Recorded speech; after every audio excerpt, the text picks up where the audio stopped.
Fox Sports. We are Fox Sports. We are LA.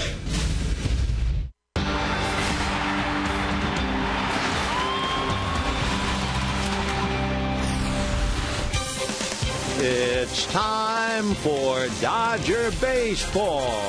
Live from Dodger Stadium, Prime Ticket presents the Dodgers as they take on the Colorado Rockies.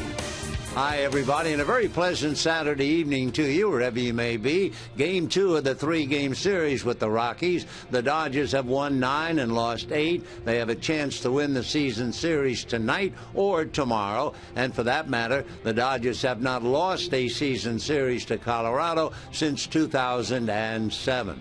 For the Dodgers, it will be Zach Greinke on the mound, trying to make his record 16-3. He is 2-0 this year against Colorado, 3-1 lifetime. The veteran right-hander Juan Nicasio will be on the mound for Colorado. Nicasio is 8-9 for the year. He is 1-0 against the Dodgers, and he is 2-1 lifetime. So those are the numbers before the ball game. Pull up a chair, sit back, relax. You'll get the ball game and a whole lot more coming up right after this.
By your Southern California Hyundai dealers. Come test drive the fun-to-drive 2013 Sonata. By AT&T UVerse TV. Check availability at 1-800-PIC-ATT. And by Jack in the Box.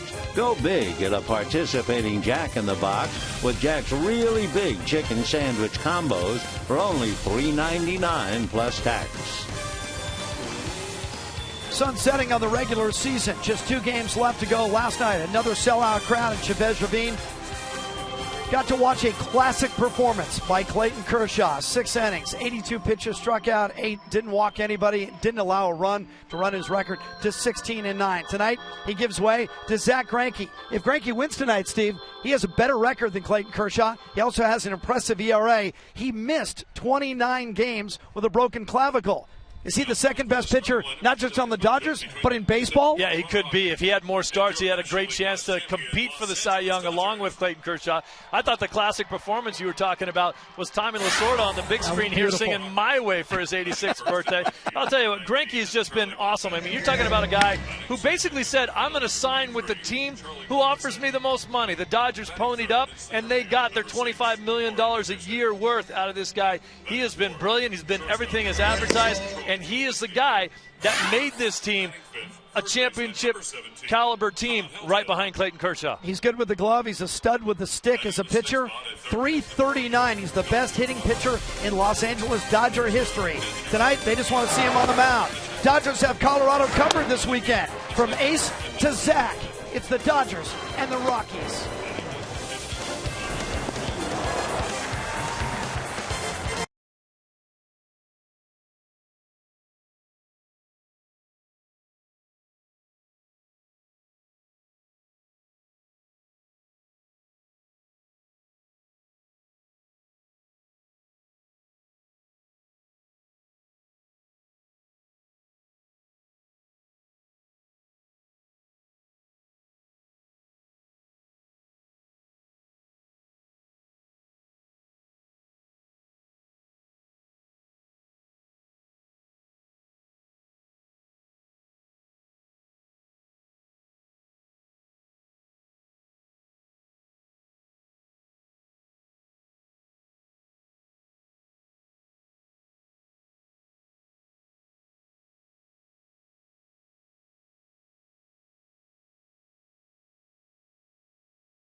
Last game of his illustrious career brings the lineup card for Walt Weiss. It's changing cards with Don Mattingly, the umpires. Todd is in the lineup tonight. Whether he will make an appearance in tomorrow day game remains to be seen. How he feels, I'm sure. But one way or another, it will be a fitting day tomorrow to say goodbye to one of the fine players who have played and for so long and so well. Todd Helton, 17 years of brilliance, hard work, and enthusiasm. And the lineup card of the Dodgers now in Todd's hand, and he'll be bringing it back to his skipper. Let's take a look at the names on the Colorado card, which is now in the hands of Don Mattingly. Charlie Blackmon in right field, Charlie Culberson in left, Corey Dickerson in center, Troy Tulowitzki hits cleanup at short. Todd Helton is at first, Nolan Arenado at third, Jordan Pacheco, the catcher, Jonathan Herrera at second base, and Juan Nicasio on the mound. On the mound for the Dodgers, and that would be Zach Greinke. He is 2-0 in 3 starts against the Rockies this year. In his only home start against the Rockies, he struck out 9, pitched a 2-hit shutout. That was back in July, and he won that tough ball game 1-0. When you have Greinke pitching, you actually have an extra infielder because he is a very good fielding pitcher. In fact, he hasn't committed an error since the middle of July in 2010. That's 103 games over that span. So he's a glove man as well as an excellent pitcher. In his last starts, going back all the way back to 2011, he has the best winning percentage of all major league pitchers. And he's posted double-digit wins for the 6th consecutive season. And among others, he joins people like Justin Verlander, James Shield, his teammate Ricky Nolasco, Tim Lincecum, and others. So it's Greinke going up against the Colorado Rockies. Couple of scores we wanted to duck in. The Pirates beat Cincinnati 8-3. The Pirates clinched the top wild card slot. They hit 6 home runs at Cincinnati. They'll host the Reds Tuesday in the wild card game. That will be Francisco Liriano, and they thought it was going to be Matt Latos for the Reds, and he's come up with a sore arm. So the biggest game will have Johnny Cueto on the mound for Cincinnati. The other game, Cardinals beat the Cubs 6-2. Adam Wainwright, with a record of 19-9, got the victory over Edwin Jackson. Cardinals hitting .330 with runners in scoring position, so they're going to be a threat to somebody, whoever plays them. Meanwhile, Greinke is ready to work to Charlie Blackmon, and we're about ready to get underway. Zach into the windup, right hand his first pitch in for a strike, and we have begun. Charlie Blackmon checking in, hitting .307. 6 home runs, 21 runs batted in. Went 0 for 4 last night, striking out twice. Greinke ready, and his strike one pitch is swung on, hit to the left side. Hanley Ramirez gets it over the first in time, and we have 1 down in the first inning. We were talking a moment ago about the Cardinals beating the Cubs. The highest runners in scoring position average in the National League behind the Cardinals would be Colorado. The American League, the Detroit Tigers. So here's Charlie Culberson, 1 out, first inning, no score. Greinke gets his first man on a ground ball to short. Now the first pitch to Charlie, that's in for a strike, and the count 0-1. Charlie Culberson, Charlie Blackmon, and Corey Dickerson. That's the outfield for the Rockies tonight. Greinke ready and comes back 0-1. That's swung on and fouled back, and the count 0-2. Dodgers have won 9 of 17. The Rockies have played them very tough. They have split 8 here. So the Dodgers do not look at Colorado at all as a last place team. No balls and 2 strikes the count. Greinke into his windup. Zach comes back high and away. Beautiful evening. Last night it was 71 degrees when the game started, and tonight it's 79 degrees. Culberson earlier had a 10-game hitting streak. He tries to hold up on a pitch in the dirt, goes all the way to the backstop. Immediately they check with the first base umpire Bob Davidson. No swing. 2 balls and 2 strikes the count. 1 out, first inning, no score. Kind of a nice touch to see Todd Helton bring the lineup card up to home plate. And there was another nice touch before the game. Here's the 2-2 pitch on the way. Swung on, a hopper to the left of Hanley Ramirez. He picks it and makes the play. So a nice play by Hanley Ramirez. He's handled the first 2 ground balls. Second one was a challenge. Flashing to his left, a one-hopper hit hard. He speared it, turned on the grass, and got it over there just ahead of Culberson. So Corey Dickerson now coming up. Corey, left-hand batter, hitting .284 against right-hand pitching, .268 for the year, 5 home runs, 17 runs batted in. Hit his first major league home run against Milwaukee. So the left-hand hitter waits. Greinke comes over the top, misses on the first pitch. 1 ball and no strikes. 90-mile-an-hour fastball. We were talking last night about the ability of Clayton Kershaw to pretty much stop the running game. And early in the game last night, Clayton picked off a Rockies runner at first base. Meanwhile, Dickerson swings and misses, and the count 1-1. Kershaw picking up Culberson and got him in the second inning. Well, Greinke has another great ability holding runners on. In fact, he holds them on like a left-hander. He's allowed 56 stolen bases. 50 have been caught. Here's the 1-1 pitch on the way, swung on and missed, and the count 1-2. This year, only 7 have attempted to steal, and 4 of the 7 were caught stealing.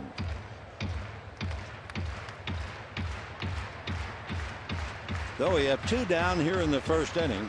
We're just looking out at the outfield, and it is not the outfield we expected to see.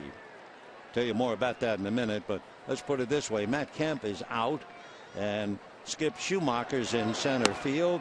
Breaking ball is off the plate, and the count 2-2. So we're going to have to kind of rearrange things. Schumacher stays in leadoff, but he is in center field.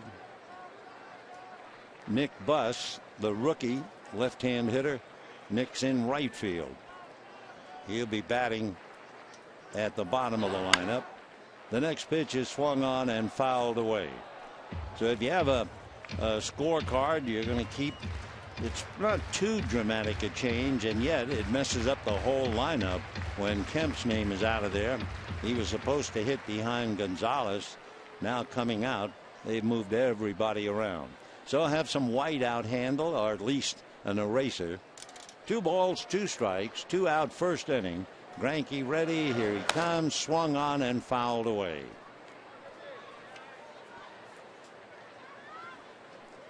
One other thing after looking at Kershaw last night, followed by Greinke tonight.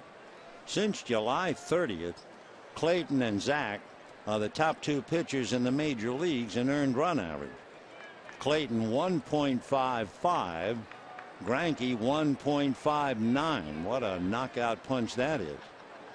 Here's the 2-2 pitch on the way. Greinke ready, and the right-handed deals. Swung on and popped in the air for a minute, lost, but now picked up and handled by A.J. Ellis. So that will do it.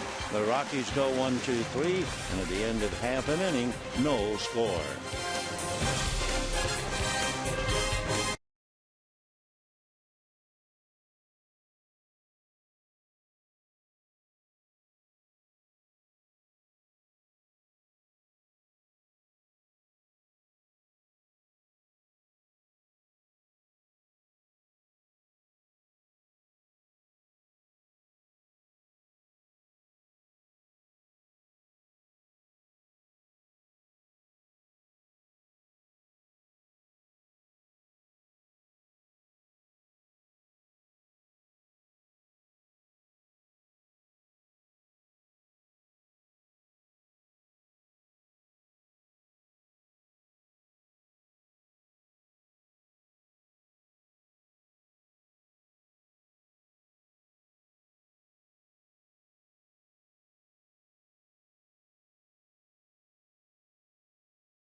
starts and he makes 14 pitches and then goes in and relaxes with a sip of water. So we now have a chance to take a look at that Dodger lineup, which has been rearranged since Matt Kemp was not out there in the outfield. Skip Schumacher leads off in center field. A.J. Ellis, the catcher. Hanley Ramirez at short, and Adrian Gonzalez at first base. Juan Uribe is at third. Scott Van Slyke is in left field. Michael Young at second base. Nick Buss in right field, and Zach Greinke at the bottom of the lineup, number 9. Juan Nicasio ready to go to work for the Rockies. He is 8-9. Nicasio 1-0 against the Dodgers. He is 2-2 lifetime. Nicasio trying to get over some bumps in the road of late. Gone 0-3 and an ERA of 10. So Nicasio looks in to get a sign. Juan ready. Big fella delivers, and the first pitch a strike to Skip Schumacher. 0-1 to Skip, hitting .267, 2 home runs, 29 runs batted in, and the pitch fouled away. There must be some concern as to why Matt Kemp did not take the field. As soon as we get a report, certainly we pass it along to you. But the Dodgers would really be in dire straits, losing both Andre Ethier and Matt Kemp, and we're not saying they're losing either one, but it does cause some concern that Kemp could not take his position. Under the heading of the best laid plans of mice and men. And now the 1-2 pitch coming up to Skip Schumacher is taken low, 2-2. Skip, of course, when he was with the Cardinals in his early days, was a fine outfielder and does a good job in center field as well as on the infield, especially at second base. Nicasio holds the ball out in front, turns now, big right-handed deals, and it's low at Schumacher's feet, and the count goes 3-2. Waiting on deck, hitting in the second slot, A.J. Ellis. Nicasio's 3-2 pitch is a ground ball to the right side into the glove of Jonathan Herrera, who makes the play. And just like that, one away. Juan Nicasio trying to shut the Dodgers down. And of course, he's been kicked around lately. And then he sat there and watched the Dodgers pile up 11 runs last night. So you can bet he's eager for a chance to turn it around. He's from San Francisco de Macorís in the Dominican Republic. He's a big man, 6'3", 210. Signed originally by the Rockies in 2006. His fastball to A.J. a little low. 1 ball and no strikes. Basically, you're going to get a fastball, a slider, and a changeup from Nicasio. His 1-0 pitch on the way is swung on, missed, and the count 1 ball and 1 strike. A couple of years ago, Nicasio required surgery a few hours after he was hit on the right side of the head by a line drive. He actually suffered a broken neck. The Juan's faced adversity, shaken no a couple of times, and now A.J. backs out. Juan was actually hit in the temple by a line drive. Ian Desmond of the Nationals happened to hit him accidentally. He was down on the mound for several minutes. He gets a strike to A.J. Then they loaded him onto a cart. 4 medical personnel workers. Terrible. C1 vertebrae in his neck, and they put some screws in along with a small plate at the side of Nicasio's head. And the screws and plate, by the way, are permanent. And yet there he is out there in danger again. It's his livelihood. Last year he was on the DL, but that was with a strained left knee. So the 2-2 pitch on the way, that's in there. Strike 3 called, and that will do it for Ellis. 2 out in the first inning, and that'll bring up Hanley Ramirez. Hanley Ramirez being used very carefully, and the question is, and has been answered by Don Mattingly, well, you're using him every other day now for about 6 innings. What about in the division series. Can he play 2 games in a row and then have a day off and come back and play? And Mattingly assured everybody, oh yes, this is just precautionary. Keep him sharp and also keep him rested. Nicasio's first pitch, Hanley has a look at a strike, and the count 0-1.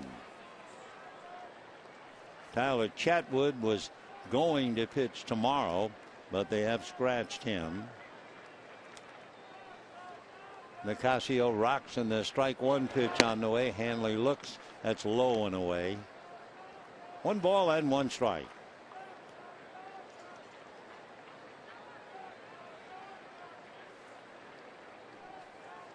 Nicasio, kind of a rhythmical windup. Back he comes on the hands, and it's fouled off. 1-2.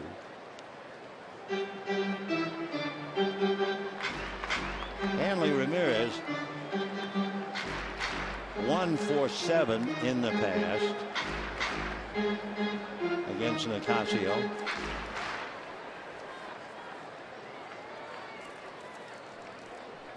Two down, bases empty, no score, first inning. 1-2 pitch on the way, just off with a slider, down and away. 2 balls and 2 strikes the count. Waiting on deck, Adrian Gonzalez. So Nicasio trying to get Hanley Ramirez. Looks in again, turns on the rubber, and here he comes 2-2, and that's swung on, a chopper to short. Big hop for Tulowitzki, who throws him out, and the Dodgers wind up going 1-2-3. So at the end of an inning, it's the Rockies and the Dodgers, no score.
Matt Kemp, his left ankle is sore, and again, precautionary reasons, they will sit him down. Looking at last night's game, Matt Kemp scored from second base. He had walked, and he came home on a base hit to right field, though he might have turned it then. So we go to the second, no score. Troy Tulowitzki takes a look at a breaking ball strike, and we're underway.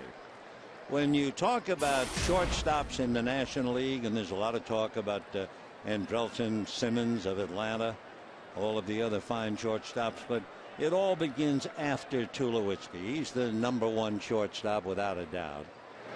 Troy has a look at a pitch off the plate again. I mean, you not only have a talented fielder, a shortstop with a good arm, you also have a very good hitter. Troy batting .313. 25 home runs, 81 runs batted in. I mean, he's a gift. So Tulo waiting, and the 1-1 pitch on the way. Greinke delivers off the plate. 2-1 the count. Tulowitzki from Sunnyvale up north. Went to school at Long Beach State.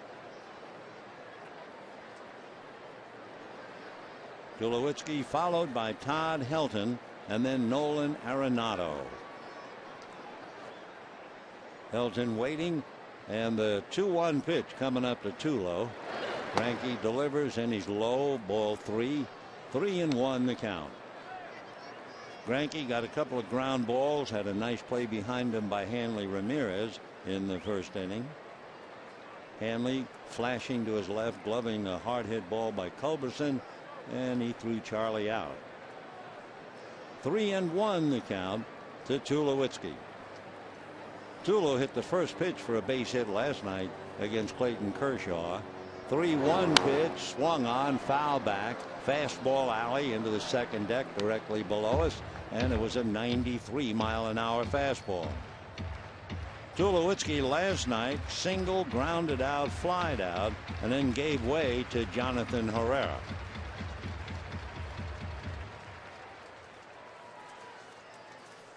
Good battle here, 3-2, Tulowitzki and Greinke.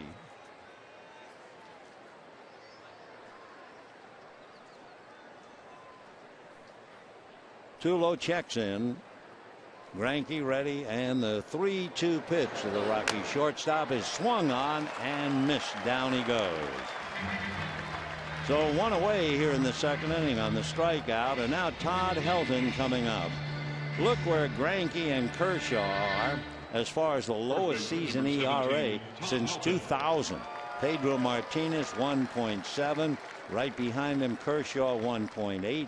Then you have Roger Clemens 1.8, and then Zach Greinke 2.1. A remarkable combination of extremely talented pitchers. Talking about talent, here's Todd Helton. He hits a hopper to the right side. On it is Michael Young to get him. So he didn't have a chance to say a former batting champ, a 5-time All-Star, the possessor of 3 Gold Gloves, a guy who had 1,400 RBIs, over 2,500 hits, 369 home runs, and a career batting average of .317. Darn it, never had a chance to tell you. Helton swinging at the first pitch. So the batter now is the young third baseman, and a good one he is, Nolan Arenado. No score, top of the second inning. Arenado hitting .268, 10 home runs, 51 runs batted in, and takes a strike. Arenado last night, watching his reactions at the plate, he struck out twice, and he's got some fire in his belly. Boy, he was unhappy, slamming helmet down, throwing the bat.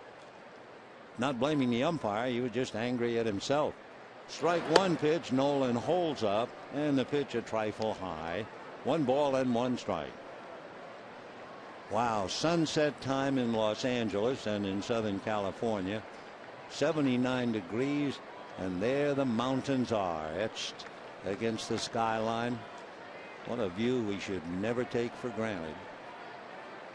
The 1-1 pitch on the way. Greinke deals a strike. 1-2. 2 down, second inning. No score in the ball game. Zach Greinke trying to win his 16th. He's trying to beat Colorado for the 3rd time this year, trying to go 4-1 lifetime. Zach ready, and his 1-2 pitch on the way. A little chopper to third. Uribe gets a nice hop and gets it over to first, and that'll be that. 6 in a row retired by Zach Greinke, and at the end of an inning and a half, no score.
purchase of 2014 season tickets. To learn more, visit Dodgers.com/season tickets or call a season ticket representative at 323-DODGERS. A couple of notes for you to consider. The Cardinals were breezing over the Chicago Cubs and picked up the victory. However, Philadelphia is leading Atlanta 4-1, bottom of the 7th inning. Now remember, what's important for the Dodgers, it will be either St. Louis or Atlanta. The second team with the best record would face the Dodgers, and the Cardinals and Atlanta have been dead even and we're running out of games. But the Cardinals won their 96th. Should Atlanta lose and the Cardinals win again tomorrow, the Cardinals would have the best team record, and the Dodgers would then play Atlanta. Most of the time we've been thinking they were going to play St. Louis. We'll see. First pitch to Adrian Gonzalez, a strike, and the count 0-1. What difference does it make? Well, if the game's at St. Louis, Kershaw is 2-3 with an ERA of 3.6. Strike one pitch is on the outside corner. Zach Greinke at St. Louis, 3-1 with an ERA of 2.2. If the games are in Atlanta, Kershaw, no record there, with an ERA of 2.5. Greinke in Atlanta is 0-1, earned run average 5.7. Gonzalez, meanwhile, fouling it away. So there is a lot to consider. There has been for several weeks now. Who the Dodgers will play, whoever they play. As we now understand it, they will work out here Tuesday morning and fly out early in the afternoon, either to St. Louis or Atlanta. Strike two pitch on the way to Adrian Gonzalez, swung on, drive to right, but very playable, right into Charlie Blackmon's glove. One away. Adrian last night homered to give him 100 RBIs. Though he jogs back to the dugout, and the batter will be Juan Uribe. Third baseman, number 5, Juan Uribe. Juan Uribe had a wonderful year, hitting .277, 12 home runs, 50 runs batted in. Everybody knew that Uribe could hit a lot better than he was hitting. He had that big year with the Giants, which gave him a 3-year deal here. And in his 3rd year of the deal, he's really sparkled. Hitting .277, he takes off the plate, ball one. The other thing, Uribe has played so well, he is certainly a candidate for Gold Glove at third base. 1-0 pitch on the way. It's inside, drives him off the plate. 2-0 the count to Juan Uribe.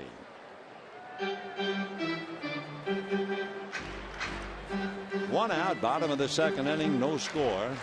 Hitting behind Uribe, Scott Van Slyke. Next pitch is a strike, and that runs the count 2-1. Uribe had a big game yesterday.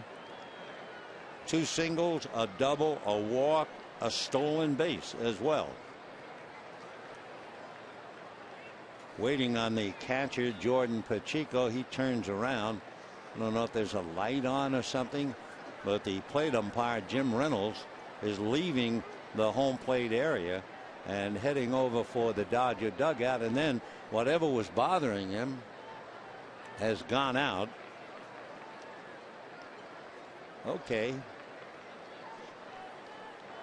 2 balls and 1 strike to count to Juan Uribe.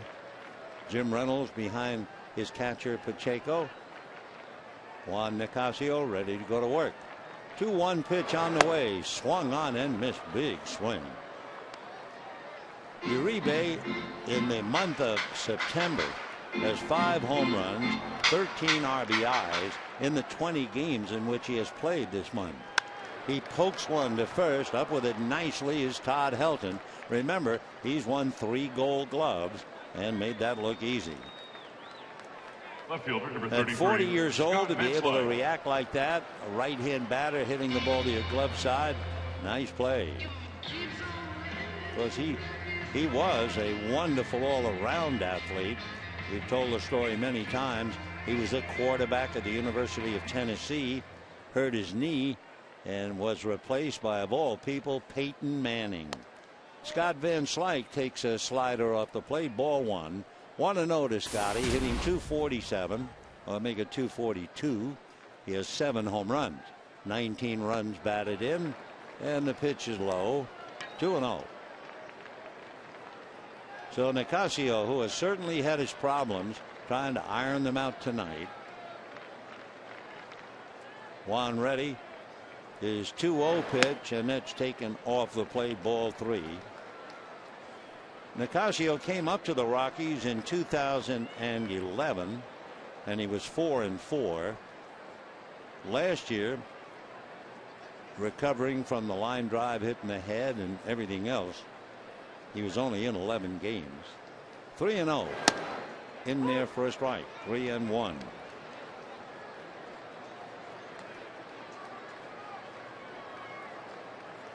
Nicasio looks down the barrel, getting a sign from Pacheco. The outfield fanned out straight away. 3-1 pitch, and Van Slyke takes way off the plate. So a 2-out walk will bring up Michael Young.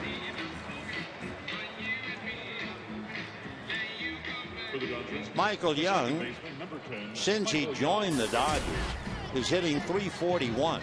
His overall batting average .281. 8 home runs, 46 runs batted in. September the 4th, Michael Young had a 3-hit game for the 12th time in his career. 2 out, second inning, no score. Nicasio throws over to first, and Van Slyke diving back.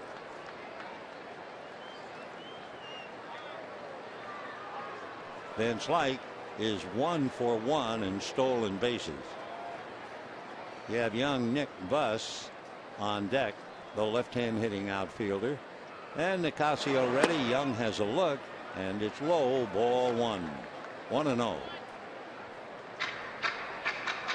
The concluding game of the regular season.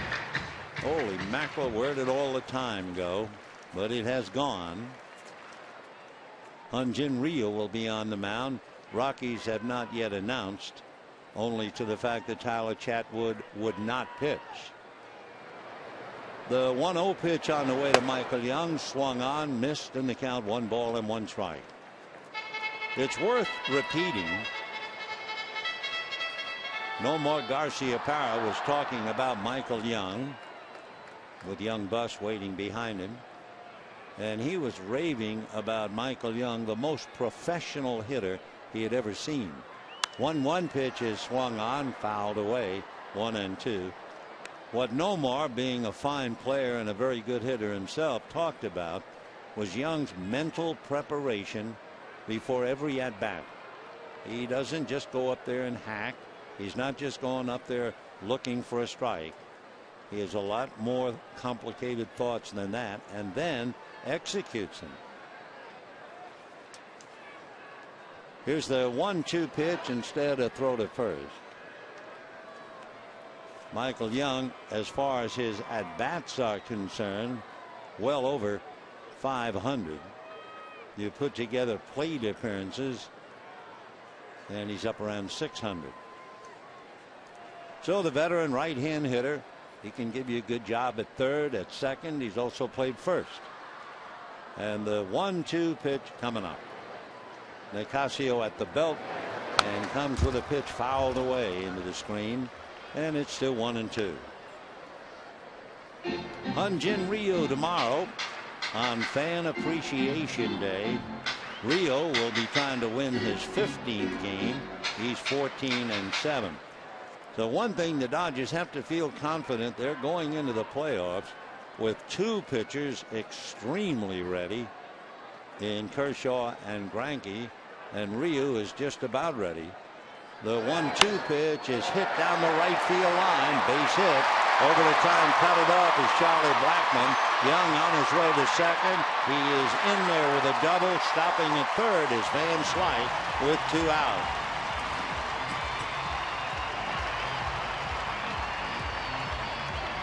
So Michael Young went deep enough into the count to see all of Nicasio's pitches, and then he bangs one into right field.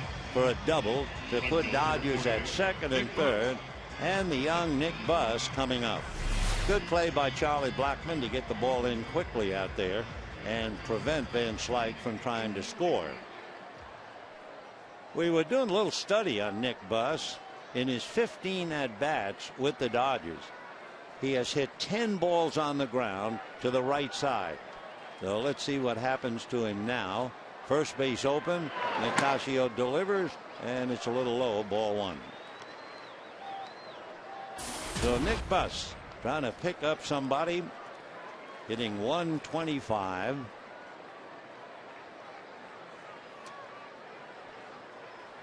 He has 2 hits in his young career in the big leagues. Nicasio trying to get him and end the inning. Nicasio started to deliver and almost balked. I'll tell you how close it was. John Hirschbeck, the second base umpire, started to walk in and call balk. Nicasio just did get away with it. 1 ball and no strikes. Juan ready and comes back. Buss takes in the dirt. 2-0. Remember, too, when you get Zach Greinke, you get more than just a good pitcher. You get a very good hitting pitcher. Greinke in the on-deck circle is hitting .339.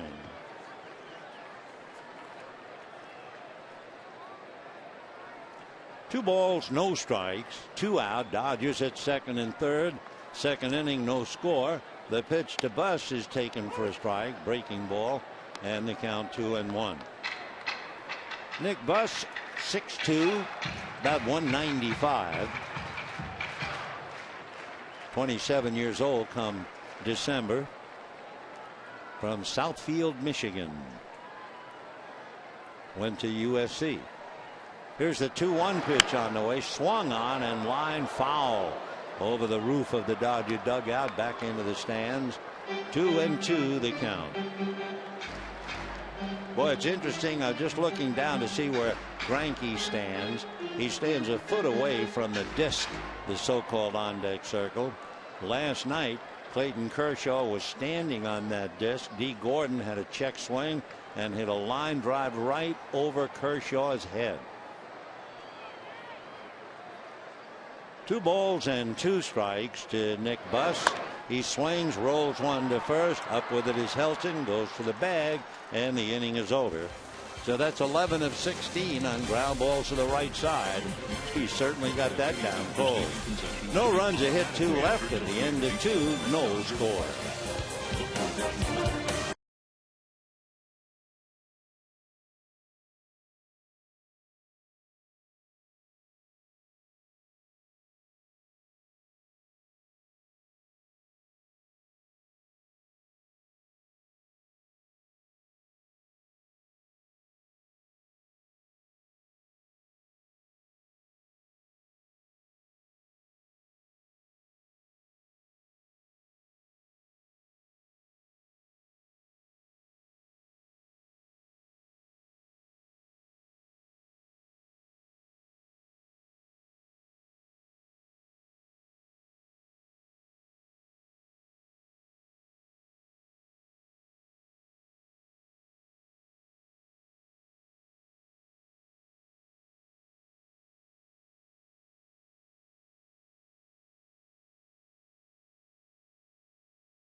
Here's why.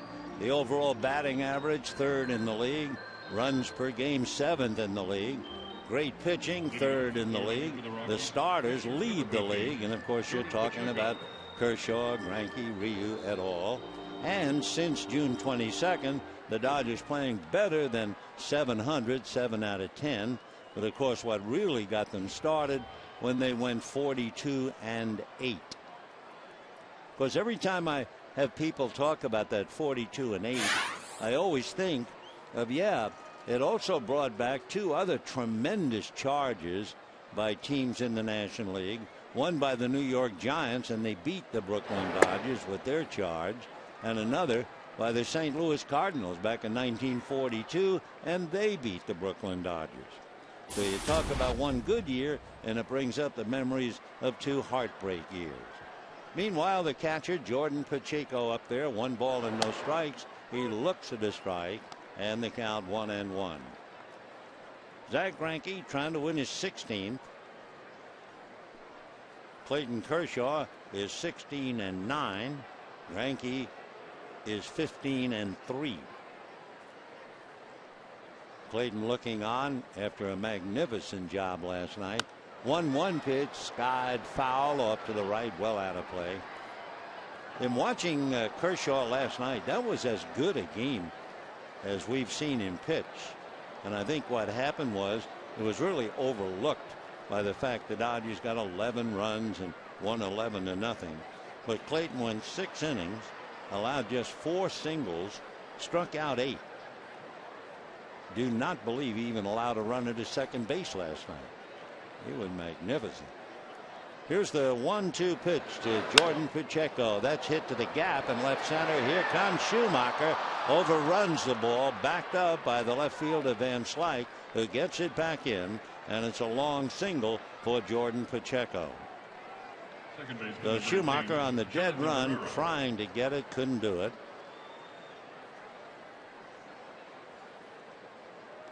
Nice backup, by the way, by Scott Van Slyke. So Pacheco a single that breaks the streak. Greinke had retired 6 in a row. Now the base hit. And the batter is Jonathan Herrera, switch hitter, batting left-handed. Here comes Greinke, and his first pitch is high, ball 1. Herrera came up in the 9th inning against Brandon League, hit a shot off League's glove for a base hit. Jonathan, 1 home run, doesn't play a lot. Has another look at a pitch off the plate. Herrera hitting .292 in 70 some odd games. He's hitting .322 left-handed and just .004 right-handed. The only home run he has, he hit it right-handed. 2 balls and no strikes.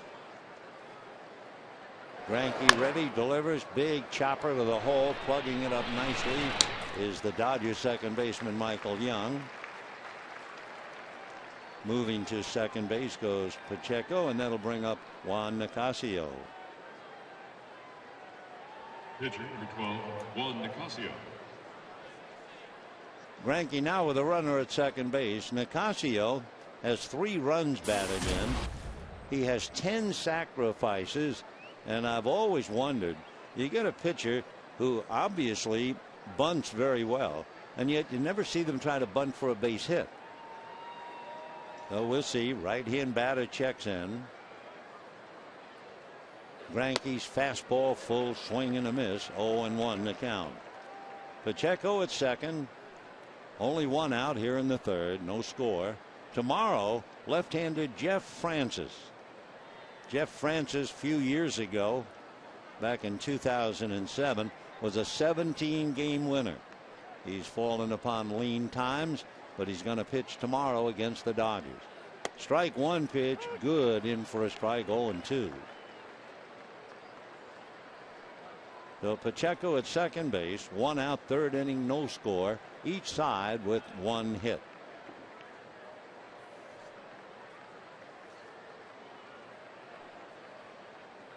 No balls and 2 strikes. Greinke look back at second, a long look. Now the pitch is swung on and missed, and down goes Nicasio. Don't you think if you had 10 sacrifices with a runner at second and 1 out, wouldn't you try to bunt for a base hit? I guess not.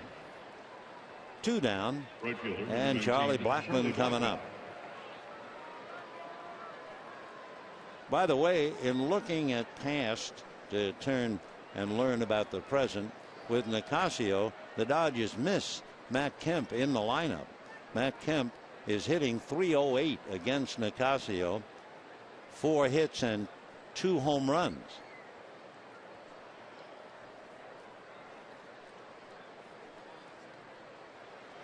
So 2 down, and the leadoff man Charlie Blackmon, left-hand hitting right fielder, has a look at a pitch that catches the outside corner, and the count 0-1.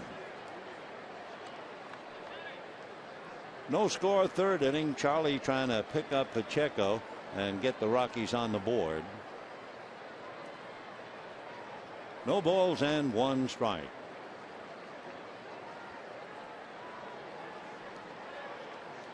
Blackmon with Culberson and then Dickerson. All 3 outfielders are on the top of the lineup.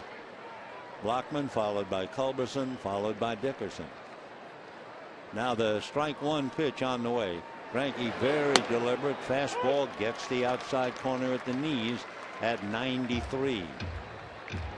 So 0-2 the count. Pacheco singled, took second on a ground ball, and he's still out there.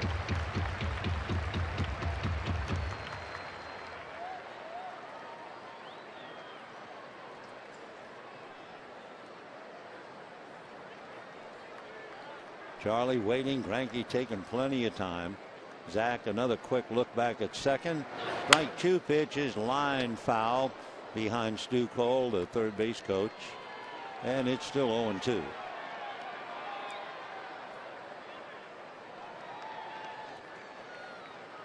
Charlie last night when he came in, his record against Clayton Kershaw, he was 5-for-10.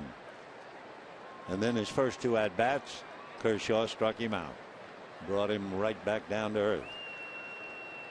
No balls and 2 strikes.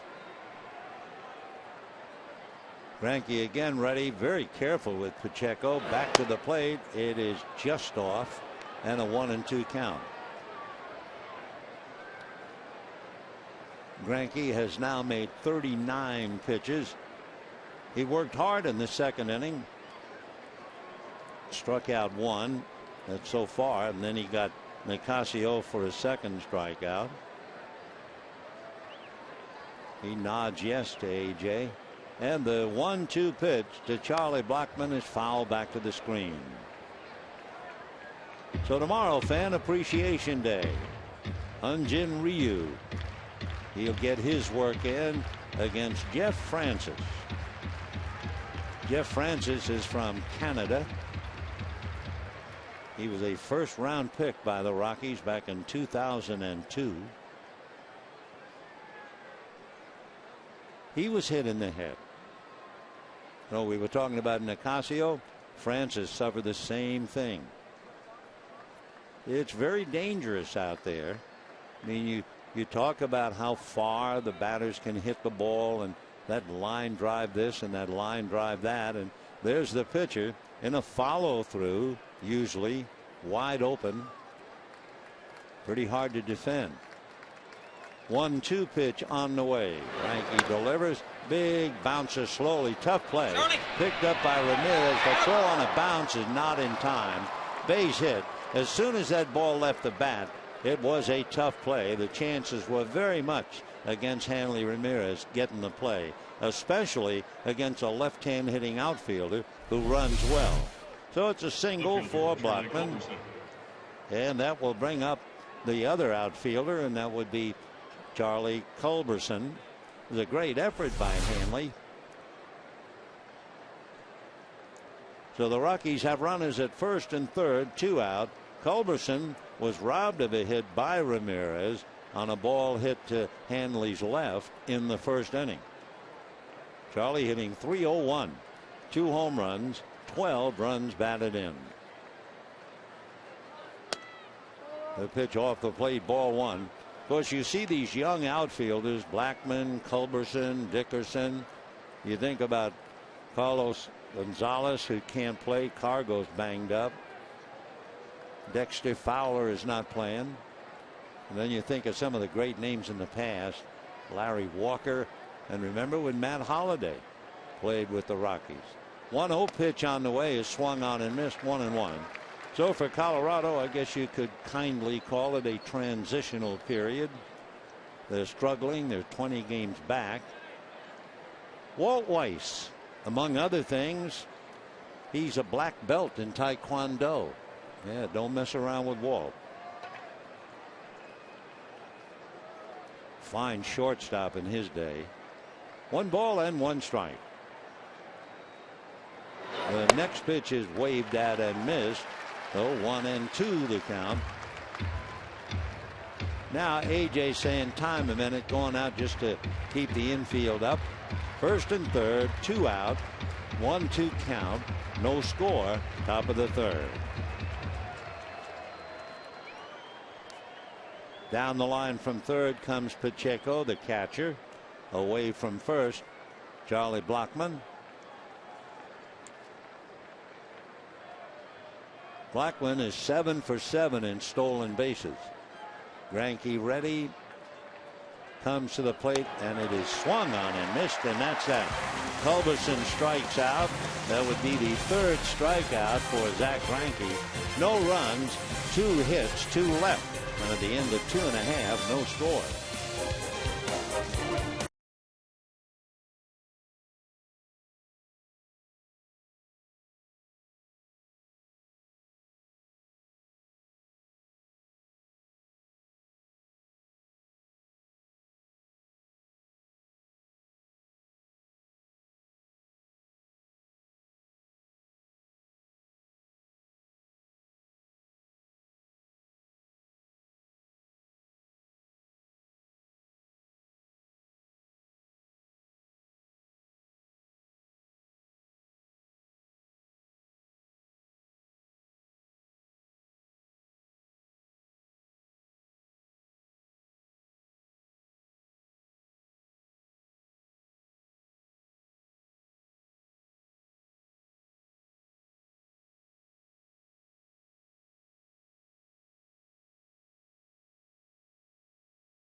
Access to all the Dodgers 2013 postseason action? Well, then like the Dodgers on Facebook or follow them on Twitter and Instagram, and you'll get up-to-the-minute news, images, and so much more. For additional information, visit Dodgers.com/social. Yeah, the phones are everywhere.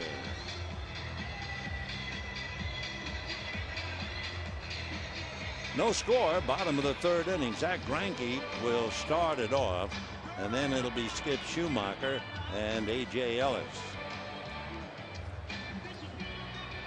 Well, they're in the bottom of the 8th inning. Philadelphia is leading the Braves 5-1. The Braves have committed 3 errors in a pretty shaky performance, and they're running out of time. Remember, the Cardinals beat the Cubs 6-2. And the pitch to Greinke, a strike. So for some time we figured the Dodgers would go to St. Louis. Now you're starting to wonder, well, maybe it'll be Atlanta instead. Here's the strike 1 pitch on the way. Greinke takes off the plate. The Dodgers against St. Louis won 4 of 7. The Dodgers against Atlanta lost 5 of 7.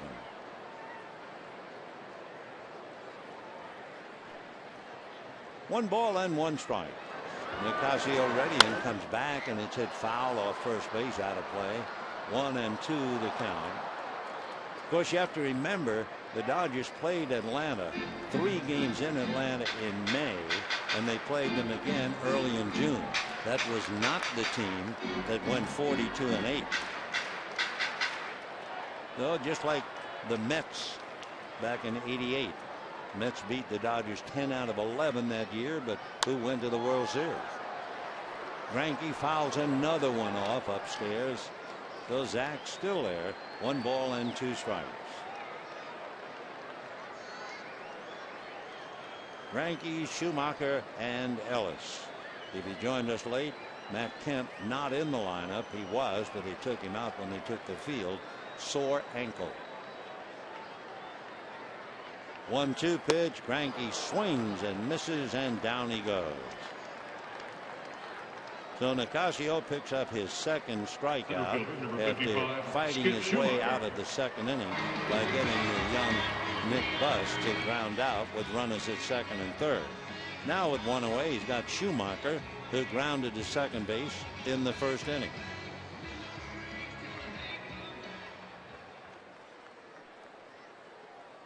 One away in the 3rd, no score, and the pitch to Schumacher is off the plate. Ball 1.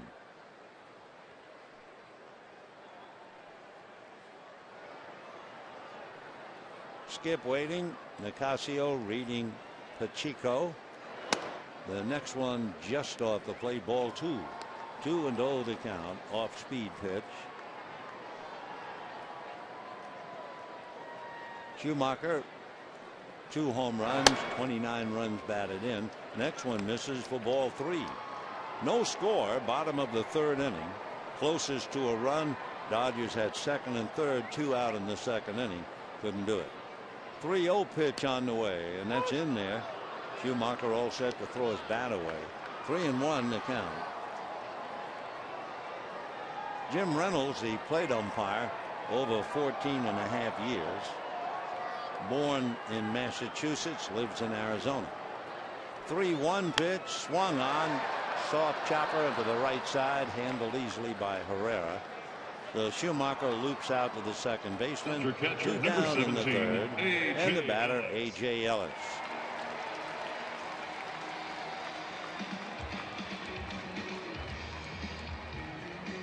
A.J. Ellis struck out in the 1st inning. So the Dodger catcher 0 for 1, hitting .239. 10th home run last night in the 5th inning. A.J. has a look at the first pitch above the shoulders. Ball 1, 1-0. When the Rockies come up in the 4th inning, Dickerson, Tulowitzki, and Helton. And the 1-0 pitch, A.J. lays off, and it's down and away. 2 balls and no strikes. Todd Helton counting the days. It'll be all over for him tomorrow, and whether he plays or not, it's got to be a tough day for him. Pitch in for a strike. There were a lot of tears shed in Denver. His wife Christy and his daughters, not to mention Todd himself. They gave him a horse. Yep, a horse for the ranch. 2-1 pitch on the way. Popped in the air, foul off to the right of the plate. Pacheco coming over, but no chance. That's way back. 2-2 the count to A.J. Ellis.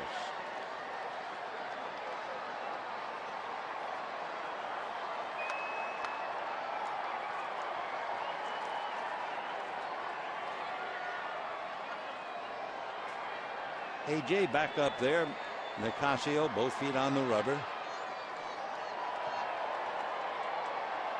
Juan came in with a record of 8-9.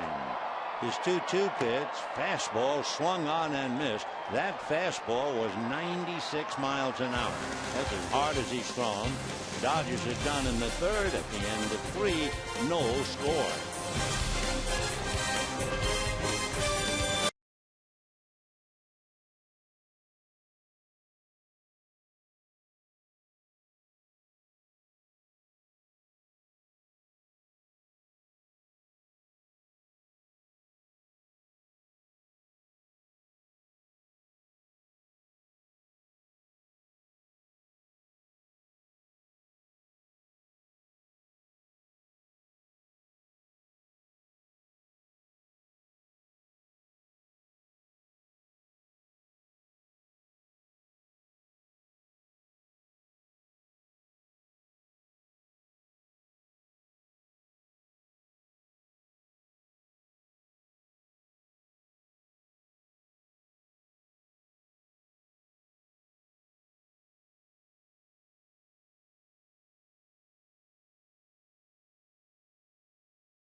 season tomorrow with Colorado.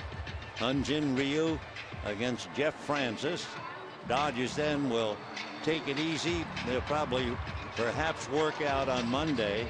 We understand they will work out Tuesday morning and then fly to either St. Louis or Atlanta. And of course, now tonight with St. Louis winning, Atlanta is losing in the bottom of the 8th inning. If Atlanta loses, the Cardinals then will go ahead by one win. And all of a sudden the Dodgers would then be going to the second best team, which would be Atlanta. However, we still have to get through Sunday. Meanwhile, come as you are. Welcome to Dodger Stadium. Pom Pom Mom. No score in the 4th. It'll be Dickerson, Tulowitzki, and Helton. Dickerson fouled out to A.J. Ellis. Big slow curveball in there. 0-1.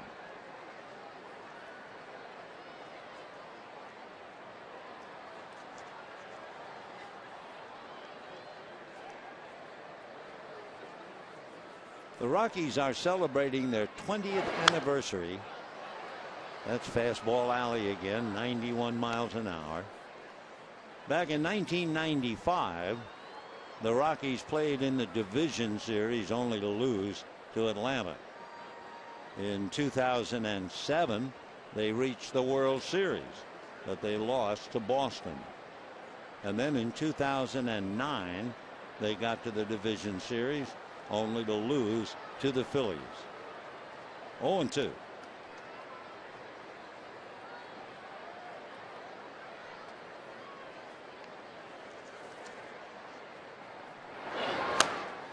Just did get a piece of that pitch down and low. 1995, as we said, they reached a division series, but Todd Helton was not there. Helton didn't really begin his career in the big leagues till 1997. He only played 35 games.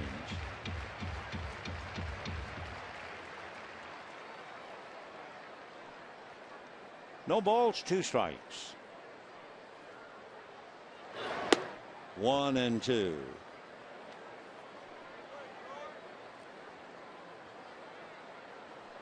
Fourth inning, no score. Dodgers have won 9 of 17. They have split 8 with the so-called last place team in the National League in the Western Division. They certainly don't play the Dodgers like a last place team.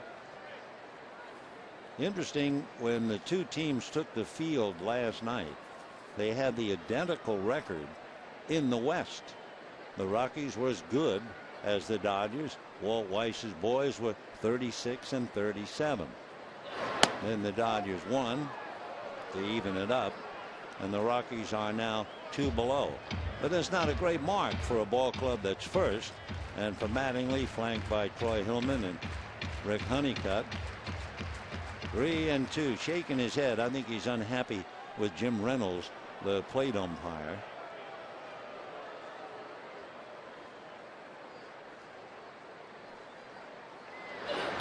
And that slap to left, coming up to Spirit, and he had a good jump with Scott Van Slyke.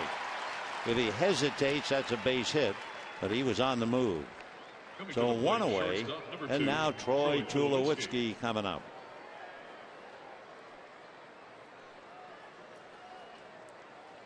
Tulowitzki struck out in the first inning. Of course, he pays a price. Has 25 home runs.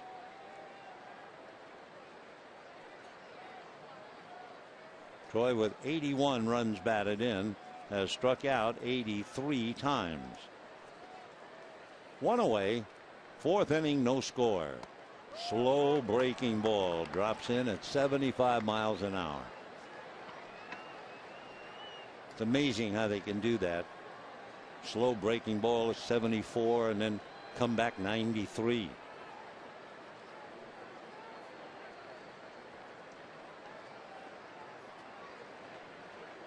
Oh, and 1.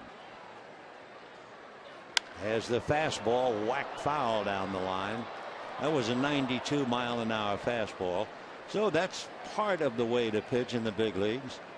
Changing velocity, but also making the hitter look at a pitch low or a pitch up and a pitch in and a pitch away. Anything to remove that one plane. And the good pitchers can really do it. 0-2 to Tulowitzki. Now he's got to be thinking, I got that slow curve. Then he comes with a fastball. What do I do 0-2?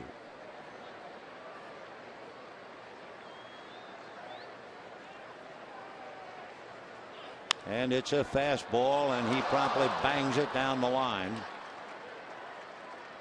Only at 85, however, as it bounces around in the corner. So he took something off it. 85 wouldn't be his change. But whatever, Tulowitzki was waiting for it and doubled on the heels of the line drive out. A leaping Uribe, but he'd have to be a lot taller to get that one. So now Todd Helton grounded out 0-4-1 as we take yet another look. Uribe so close, so near, and yet so far. And here's Todd. We're talking about the fact he wasn't with the club in '95. He made his debut in August of '97 at Three Rivers Stadium in Pittsburgh. It was just shy of his 24th birthday. In those days, he batted fifth. Don Baylor was the manager, and Helton played left field because big Andres Galarraga was playing first. What did he do? Helton went 2 for 4. Ball 2. The 2 for 4. One of the two, sure. The first home run of his career. He hit 369. And they say it was really dramatic Wednesday night in Denver. They had the big pomp and circumstance and everything before the game. He walked up, 49,000 people give him a standing ovation. He hit a home run. He had a pretty good night, too. He had a home run. He had a sacrifice fly, and for good measure, a double. So number 1 was in August of '97. Number 369 just the other night. That would be the 25th. 2-1 to Todd. Fouled it off. 2-2. Boy, he's had some monstrous years. I mean, one year in 2000, Todd had 42 home runs, 147 runs batted in. Say, well, that's pretty tough to duplicate. Well, the next year he had 49 home runs, 146 runs batted in. Those were his 2 crushing years against National League pitchers. 2-2. And down he goes on a pitch out of the strike zone. So Todd 0 for 2 tonight. Last night he was 0 for 3 with 2 strikeouts. And we have 2 down in the 4th inning. One thing about Helton we've learned over the years, you can never really tell whether he's had a home run or a strikeout. I mean, that's the same way. The helmet goes in the shelf and the bat goes away and the gloves come off. 2 out. Here's Arenado, the young third baseman who grounded out. Of course, Helton has to be haunted. Every time he, let's say, strikes out, liable to go back saying, you know, a couple of years ago, I would have killed that pitch. Yeah. Price you pay for being great. So the batter now, Arenado, grounded out in the 2nd inning. And the first one low, ball 1. Great change. Remember, the Rockies had runners at first and third, 2 out in the 3rd, failed to score. Now with 2 out, they have Tulowitzki at second base with his double.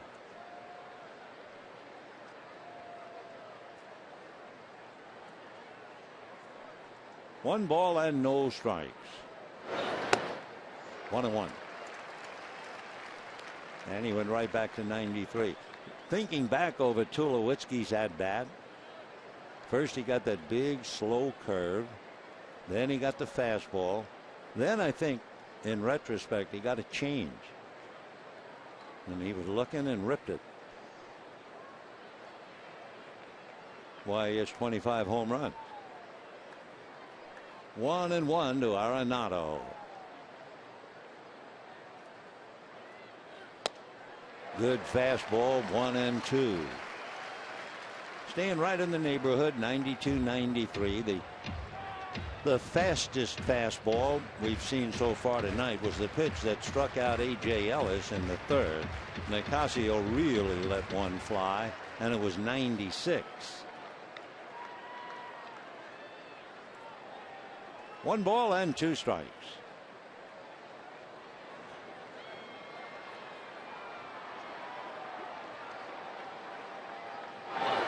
And another fastball fouled away.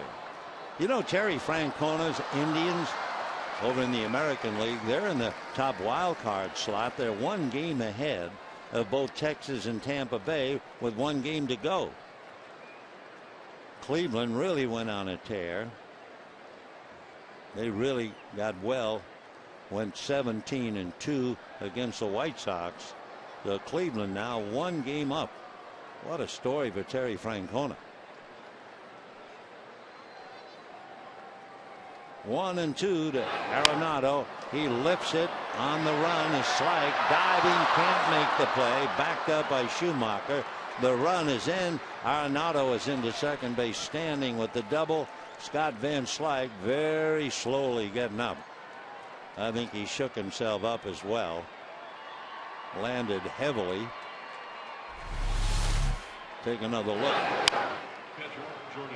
He's coming as hard as he can. Did a somersault. No wonder he's down, taking the 8 count. Just missed it. Dodgers short on outfielders anyway. Kemp not playing tonight. Ethier can't play. And Van Slyke shaken up, but looks like Scotty's all right.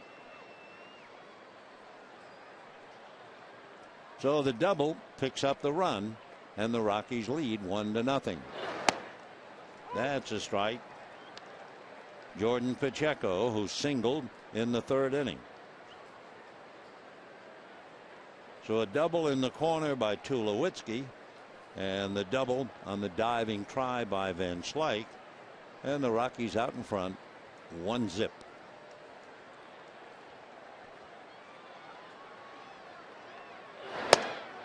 One ball and 1 strike.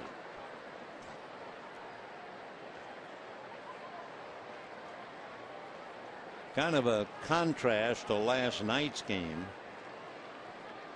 In the 4th inning last night, the Dodgers were leading 8-0. Bottom of the 4th. Tonight it's 1-0 Colorado. Check swing. They look. Swing. Bob Davidson. 1 ball and 2 strikes.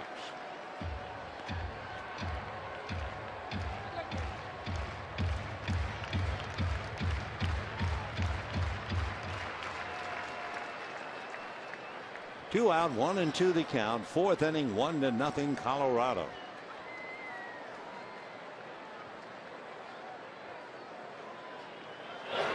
Fastball fouled away.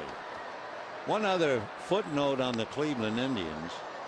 They are doing what you would love to do. You go head to head with the teams that are under 500. They're making the most of that. They are 55-18 against teams under 500. When they play teams over 500, they're under 500. Check swing, strike 3. That'll do it for Pacheco, but 2 doubles for a run. And at the end of 3.5, Colorado 1, Dodgers 0.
you by Farmer Boys. Get an award-winning Farmer's Burger topped with farm-fresh veggies, cheese, bacon, and avocado. By Chase. Send money to almost anyone, anywhere with your smartphone. Chase Quick Pay, so you can. And by El Pollo Loco. Crazy you can taste. Colorado takes the lead 1-0 as we go to the bottom of the fourth inning. Dodgers will have Ramirez, Gonzalez, and Uribe against the right-hander Juan Nicasio. And remember, we told you Juan Nicasio has really been struggling, although you wouldn't know it tonight. So the Dodgers trying to knock him around a bit, and so far he's allowed the double to Michael Young, and that's it. Nicasio, and looking at his last couple of games, you can understand why his ERA is over 5.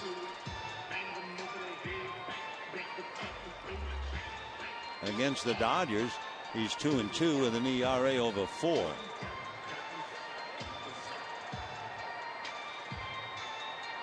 So Nicasio working on Ramirez. Hanley grounded to short in the first inning. Tulo threw him out. This time a chopper to third. Backing up is Arenado. Winds up and throws him out. Boy, Hanley was running well. I mean, he was motoring down the line. 1 away. First baseman, number 23. Nice play by Arenado. He's a fine defensive third baseman and a good hitter. So certainly he is a name certainly to write down for the future. He's going to be with the Rockies a while. So 1 down in the fourth. Adrian Gonzalez flied to right field in the second inning. 0 for 1. Dodgers have only 1 hit. That was Young's double in the second inning. They put up that triangle defense. So Herrera is a good 15-20 feet out on the grass in shallow right field. Tulo is on the other side of second base. So Arenado is all alone right in the shortstop hole. Almost equidistant between second and third. The outfield, however, gives him a gap slightly in right center. Fouled away. 0-2 the count.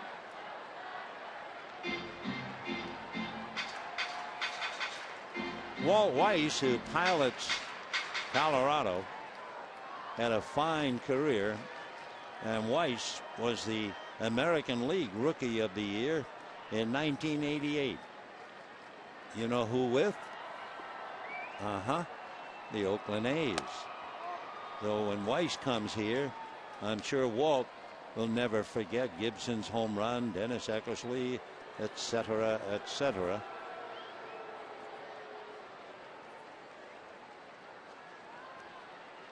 Weiss never did play in the 90 campaign. He was ready to play in the American League Championship Series against the Red Sox, and he collided with Ellis Burks of the Red Sox, wrecked up his knee, and couldn't play in the World Series. So the World Series to him is the pain of Gibson's home run and the frustration of the injury. Walt Weiss. 1-2 to Adrian. 1 out in the fourth. 1-0 Colorado. Off the plate, 2-2. Nicasio hits 92. As we said, the single hardest pitch tonight belongs to him. It was 96 when he blew A.J. Ellis away. 2 balls, 2 strikes.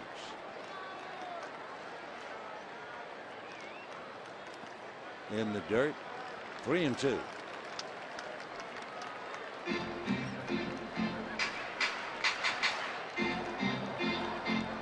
Tomorrow, Fan Appreciation Day. Hyun-Jin Ryu on the mound for the Dodgers. A very talented left-hander, Jeff Francis, trying to come back. He'll be on the hill for Colorado. 3-2 the count. Got him down and away, but he got a piece of it and hit it right between the feet of the plate umpire. Jim Reynolds. So Adrian's still there, 3-2. It went underneath the catcher, and no one knew where it was for a moment.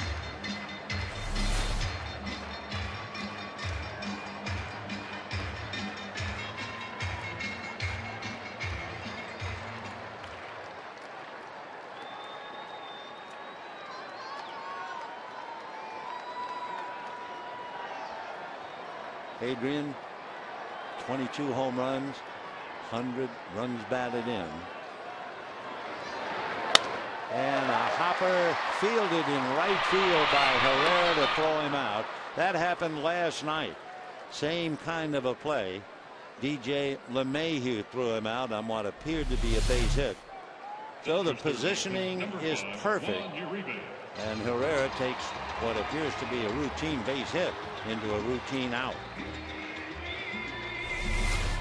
2 down. Good play by Jonathan. And here comes Uribe. Grounded hard. Helton made a good play on a ball hit to his bare hand side. Todd with 3 gold gloves, so he can still go get them. And ball 1.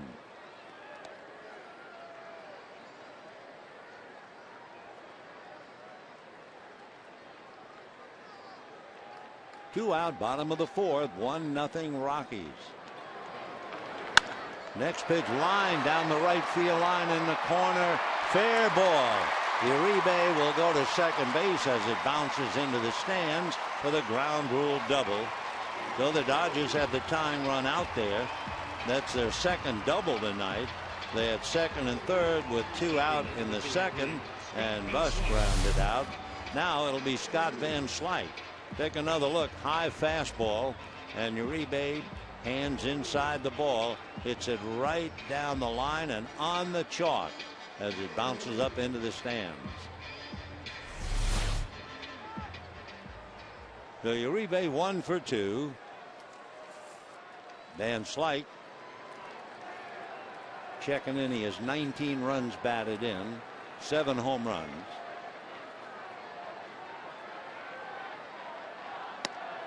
Oh, and 1. Uribe with 22 doubles now. Well, the Braves are trying desperately. So far, they're still a buck short. We'll tell you in a moment. 1-1. It gets away, but holding at second is Uribe. They're in the bottom of the 9th inning. That game is Phillies 5, Braves 4. Justin Upton just hit a 3-run home run against Jonathan Papelbon to make it close in Atlanta. Now Freddie Freeman, the redhead from Orange, has just singled. So Atlanta has the tying run aboard with 2 out. We'll keep you posted. Big game. The Cardinals already won. 1 ball and 1 strike.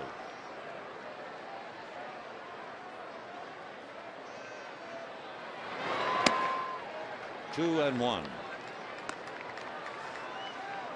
The Cardinals beat the Cubs. They now have 96 victories.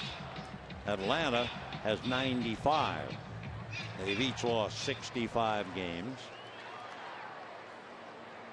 And tomorrow is the last one. 2-1 to Scott Van Slyke. 2-2.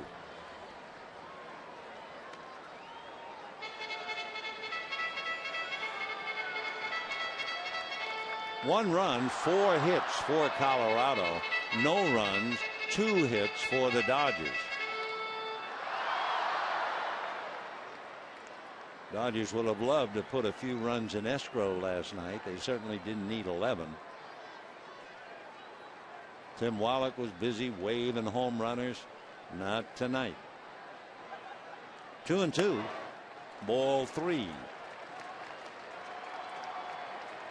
Wallach is pretty much out of harm's way. He's nowhere near the third base coaching box. He's much closer to the dugout. But he still has his back to the hitter, keeping an eye on Uribe.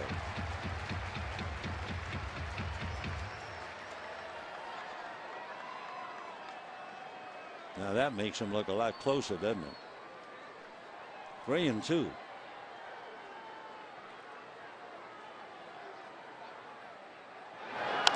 Squirted foul. Hit that right off the end of the bat.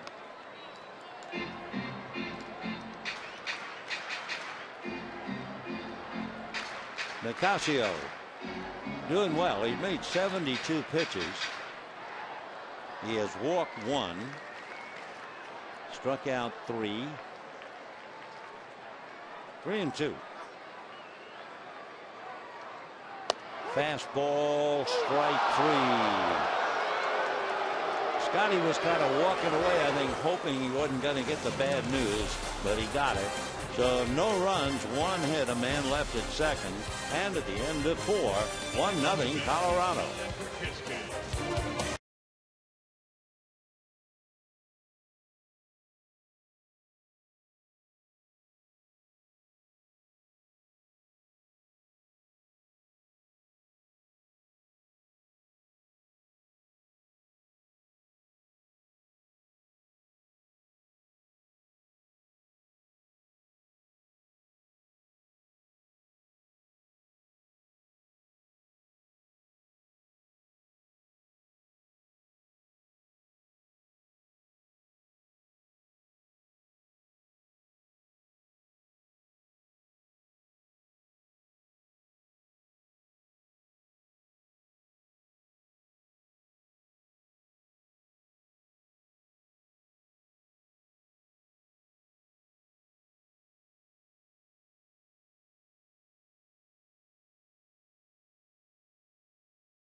Two-hitter. He's got the Dodgers shut out through 4.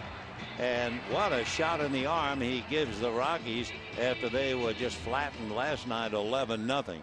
Plus the fact his ERA's been over 5 most of the year.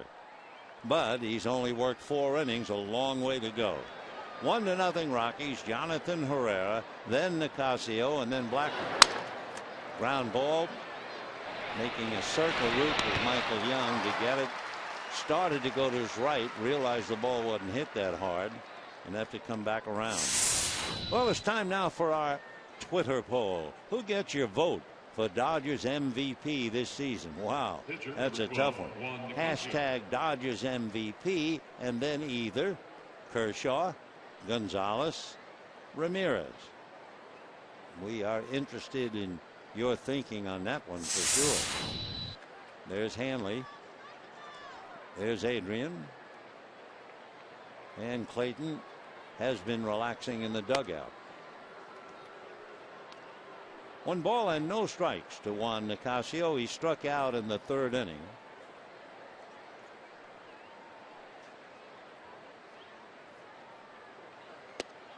Breaking ball missed.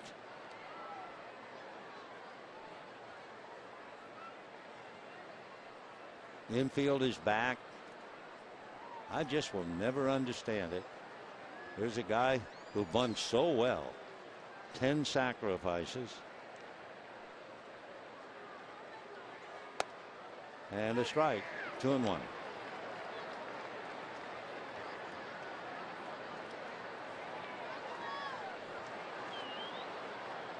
As a hitter, Walt Weiss knows he's hitting 143.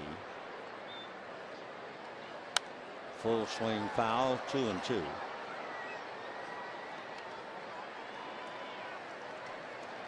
Nicasio in 34 at bats has struck out 18 times.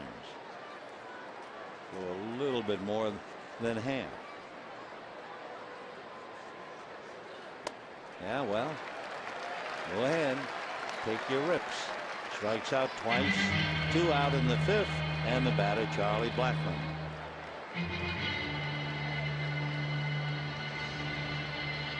Right 5 fielder, number 19, strikeouts. Charlie Blackmon. Check me. 4, 5, 6 strikeouts now. Charlie Blackmon is grounded out. Single, slow roller into the hole. Ramirez tried but just missed getting him. Blackmon runs well, hitting .308.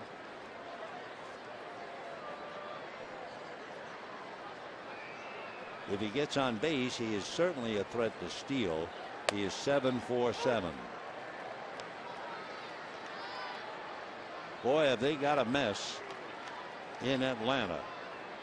The Braves down 5-4, bottom of the 9th. They have 2 men on and 2 out. Ball 1. Chris Johnson, the batter. And Johnson is robbed by Jimmy Rollins on what looked like a ground single to left field. Rollins got up, threw Johnson out, and the Phillies beat Atlanta 5-4. 1-2. So just to keep the idea cooking, Atlanta has won 95.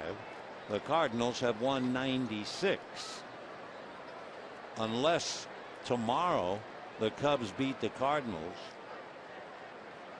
Atlanta must win. Otherwise, the Dodgers go to Atlanta and not St. Louis. That's hit in the air on his horse, as Schumacher says he has it, and he was right. So down go the Rockies, and at the end of 4.5 innings, it is 1-0 Colorado.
Tomorrow is Fan Appreciation Day at Dodger Stadium, and be sure to stick around after the game. The Dodgers hosting a post-game rally to prepare the Dodgers for the postseason.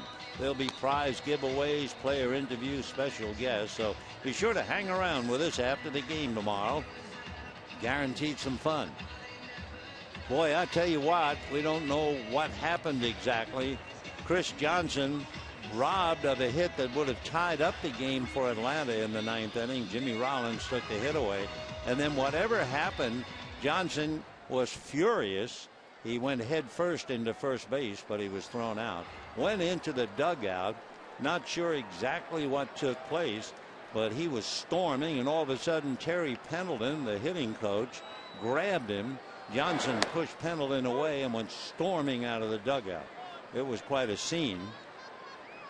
That was quite a game. So the Cardinals now have a 1-game lead with 1 game to go, and they're playing the Cubs. High drive to right field, but cruising over is Blackman and puts it away. So Michael Young, who doubled to right, flies to right, 1 away. Right fielder, number 48. Well, tomorrow the Dodgers certainly will find out where they're going. It looks a little bit more like the Dodgers now are going to go to Atlanta, because even if Atlanta wins tomorrow, if St. Louis wins, that's it. The Dodgers go to Atlanta. The Dodgers lost 5 of 7 to the Braves during the regular season. They won 4 of 7 from St. Louis.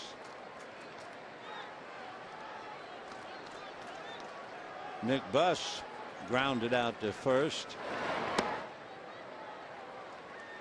2-0 the count to Nick. Juan Nicasio. So far so good. 2-1. 91-mile-an-hour fastball. So to get AJ back there in the 3rd inning, he just reached way back and came up with a 96-mile-an-hour fastball. That was 90. 2 balls, 2 strikes.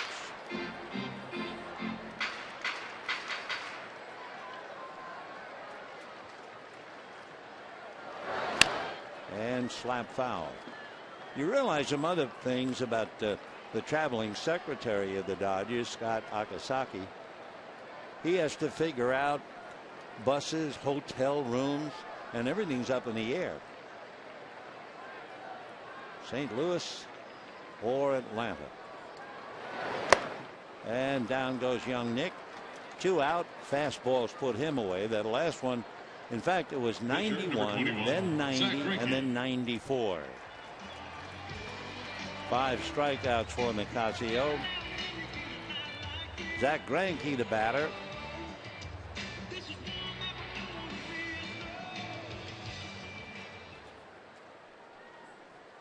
Greinke struck out in the 3rd inning.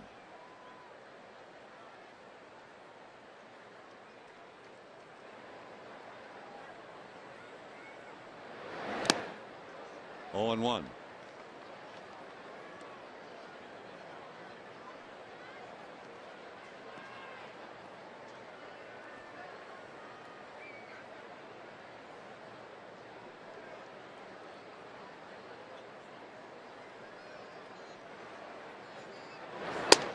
One ball and 1 strike.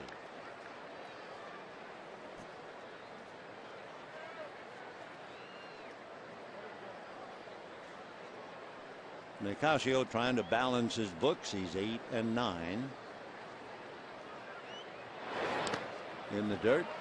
2 balls and 1 strike. Dodgers have 2 hits. Michael Young a double to right, and Juan Uribe a double to right. So 2 right-hand batters going the other way, and that's it. Young also flied to right, and Uribe, his other at bat, grounded out to first. 2-2 to Zach.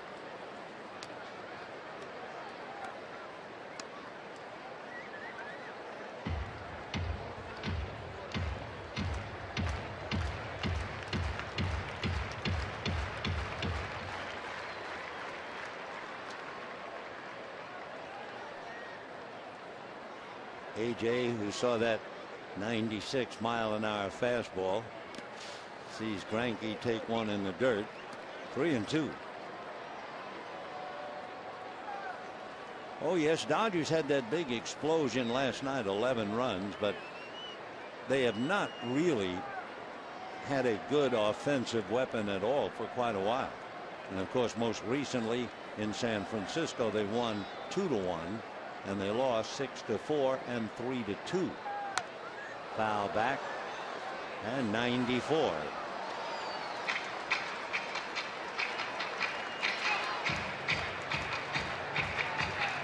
So Greinke, if nothing else, making Nicasio pitch here, waste a couple of bullets.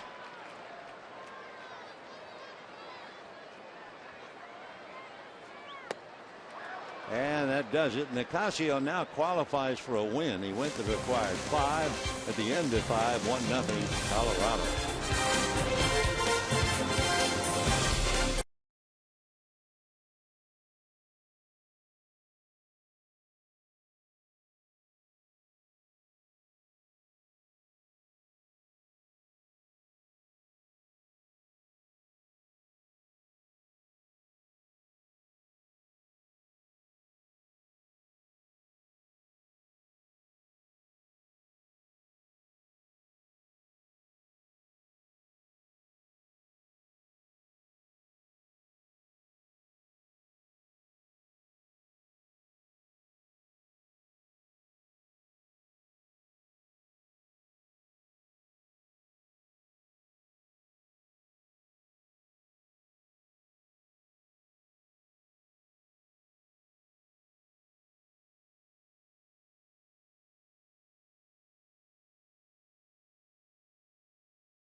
San Diego, and the world was watching Orel Hershiser. Could he break Don Drysdale's record? Well, he got into the 10th inning and he needed 3 outs. He had 2 outs. The Padres had runners at second and third. Outfielder Keith Moreland was the batter. Hershiser got him to hit a fly ball to right field. Young Jose Gonzalez caught it, and there it was. Hershiser had 59 consecutive scoreless innings. There to meet him in the dugout was Don Drysdale. A lot of people forget that was not the end of the story. The game went 16 innings that night, and the Dodgers lost 2-1. But the best scene of all was Drysdale interviewing Orel after the game. Let's go back to this one.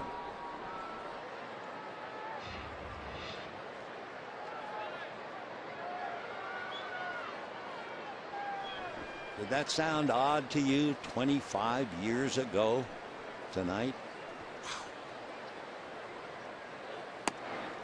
0-1 to Culberson. He'll be followed by Dickerson and then Tulowitzki. Charlie, robbed of a hit by Hanley Ramirez in the first inning, struck out in the third.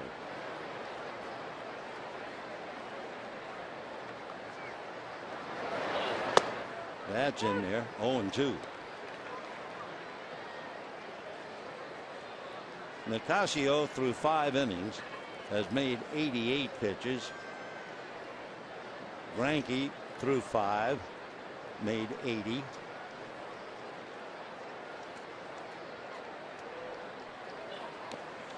Bad ball, fooled, and out at first.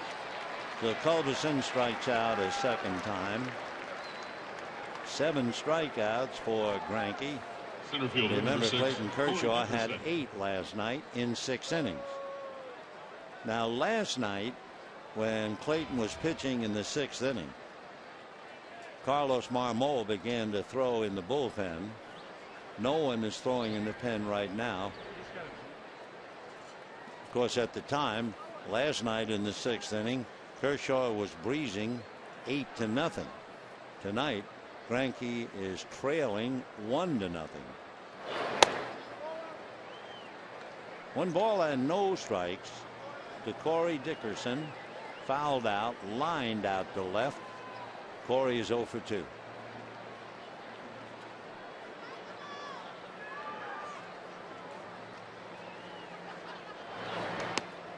That's a strike. 1-1.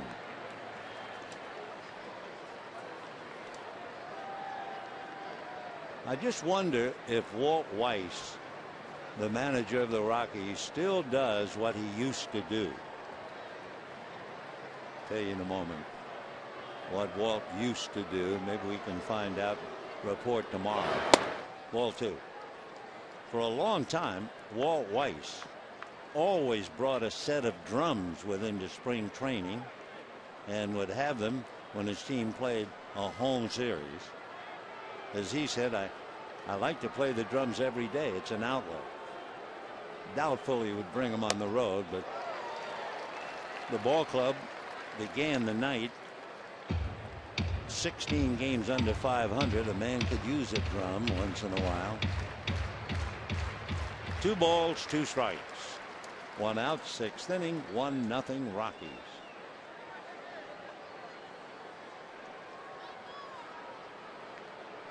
Troy Tulowitzki, who doubled and scored the run on deck. That's another foul ball out of play. It's a sellout tonight, which gives the Dodgers 28 sellouts. I believe tomorrow has also been called a sellout. I don't have an official word, but I think so. Figuring they get 52,000 tonight. Dodgers would then have 3,690,000, and then another 50 tomorrow. Been a big year. Ground ball, fair ball, out at first. The problem was we were looking for Bob Davidson. Davidson was trying to get out of the way, and we weren't sure. Maybe he was hollering fair ball, but yeah, I don't blame you, Bob. Self-preservation first. Right on the line. Watch now. See, Davidson had to back away, duck underneath the throw by Adrian. See that right hand? Still not sure, except it's not a bad hula. Anyway, the out. Once in a while, an umpire can use a friend.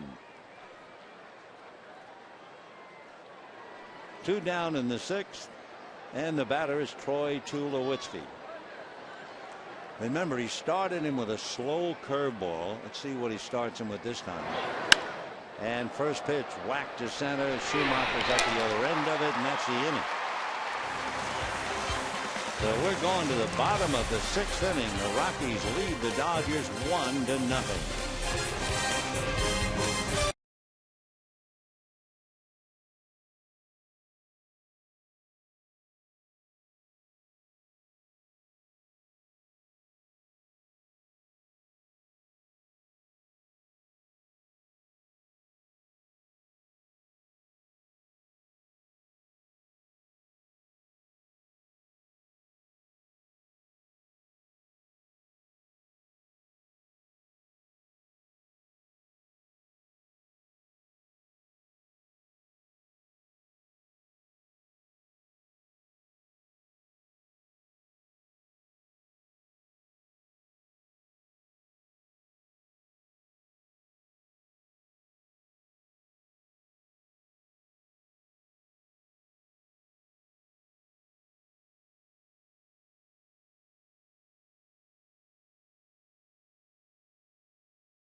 Be sure to catch all the action of the 2013 Major League Baseball postseason on Fox and TBS. The excitement begins October 1st.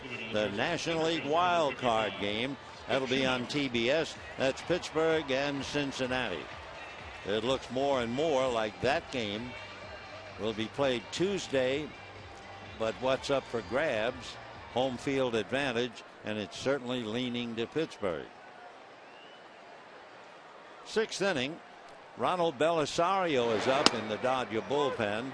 Skip Schumacher takes a strike. 0-1. So last night, Clayton Kershaw went 6.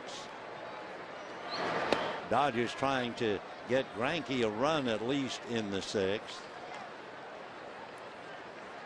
Zach with a great record of 15-3. And to have the Dodgers shut out after scoring 11 runs last night, and to have the Dodgers shut out by a pitcher that came in here with an earned run average of 5.2. That's pretty frustrating. 1-2 the count. See you later. Schumacher knew it, just walked away. Nicasio now has struck out 7. Number 17, A.J. It's like, where did he come from with that ERA over 5 and that 8-9 record?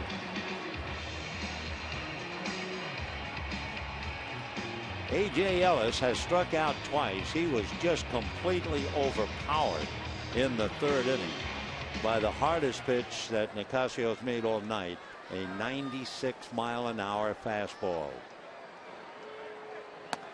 That's a strike.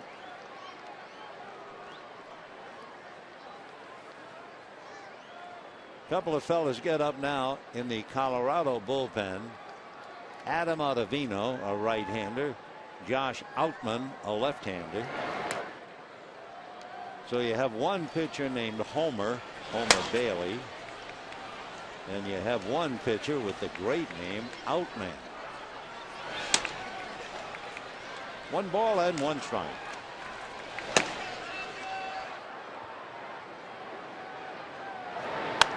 Fouled away. So AJ's in a hole now. 1-2.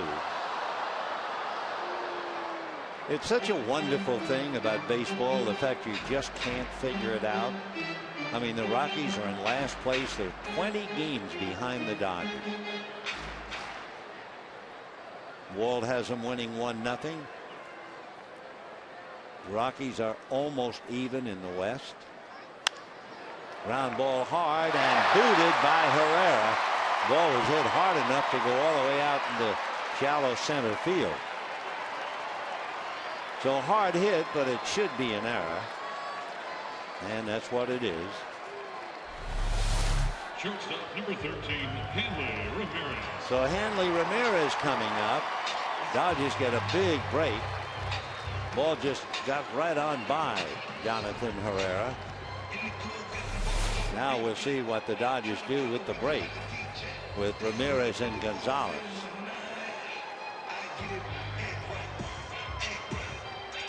Hanley is grounded to short, grounded to third.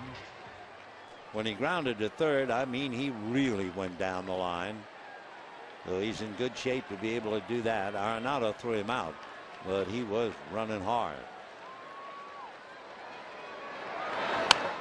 Little foul out of play. 0-1. 92-mile-an-hour fastball. Nicasio is also getting close. He's made 97 pitches. The last time he made close to 100 pitches be a couple of weeks ago in San Diego. He made 105. But he's only in the 6th inning tonight. Lost bat, foul ball. I mean, lost bat. That thing sailed over the Dodger dugout, over several rows of seats. It just really got away. So a new bat brought up to Hanley. In case you're wondering, in a 1-0 Colorado lead with a runner at first on an error, how important it is. Well, we can tell you that Nicasio has allowed 17 home runs. 0-2 to Hanley Ramirez.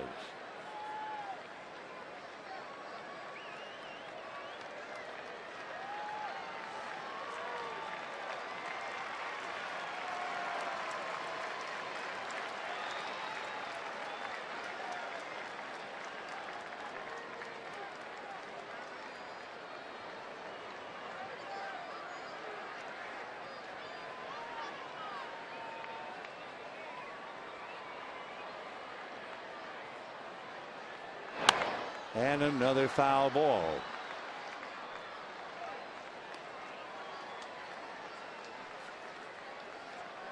So 1 out, 6th inning, a man aboard on an error, and the Rockies leading 1-0. If you missed it, St. Louis beat Chicago 6-2. Atlanta lost 5-4 despite what must have been a thrilling rally in the bottom of the 9th inning. So the Cardinals are out in front. Another foul ball.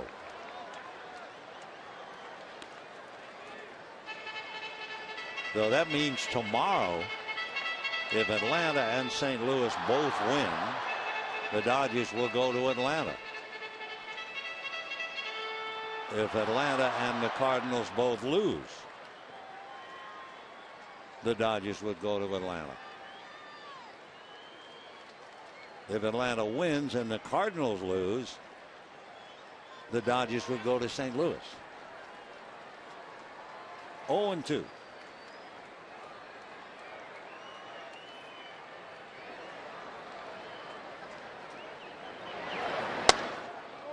Just off the plate. Wow. How close can you cut it? No argument. 1 ball and 2 strikes.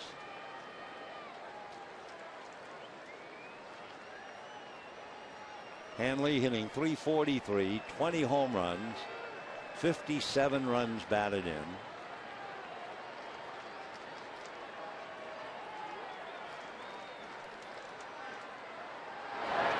Slider missed, 2-2. So now it's 102 pitches.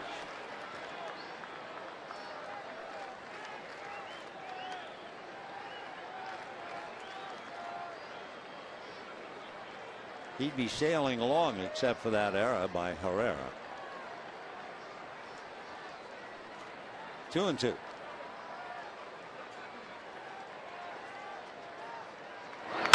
And hit into right field, base hit slowly to right field. So that means A.J. Ellis can cruise into third. And with 1 out, the tying run is 90 feet away.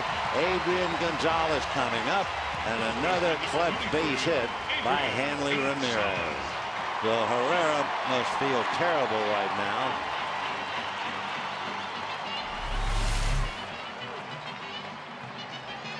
Pitch up. And again, keeping the hands inside the ball as the hitting coaches taught. Hanley singles to right. Not hit that hard, so by the time Charlie Blackmon got to the ball, A.J. Ellis was able to cruise into third. Now Big Jim Wright heading out, and we have some time. A little meeting at the mound. And that will do it for Nicasio. Tough night. We'll be right back.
can take the witness stand about that.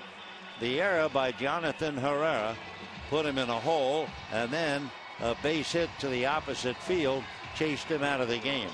So Josh Outman, operating name for a major league pitcher, a left-hander, born in St. Louis, went to Central Missouri State University, 6'1", 200-pounder, and 29 years old. Outman brought in to face Adrian Gonzalez. 1-0 Rockies, but the Dodgers have first and third and one out. Breaking ball high, ball one. Outman, fastball, curveball, slider, and a change. Adrian hitting .295. 100 runs batted in.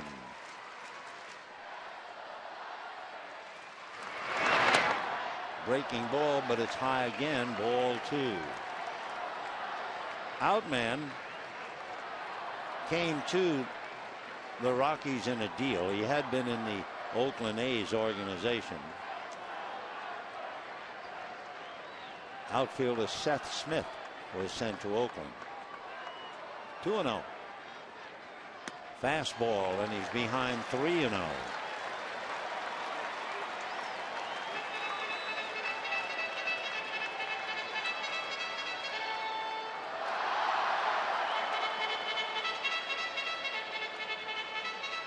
So Nicasio in a terrible spot as a pitcher.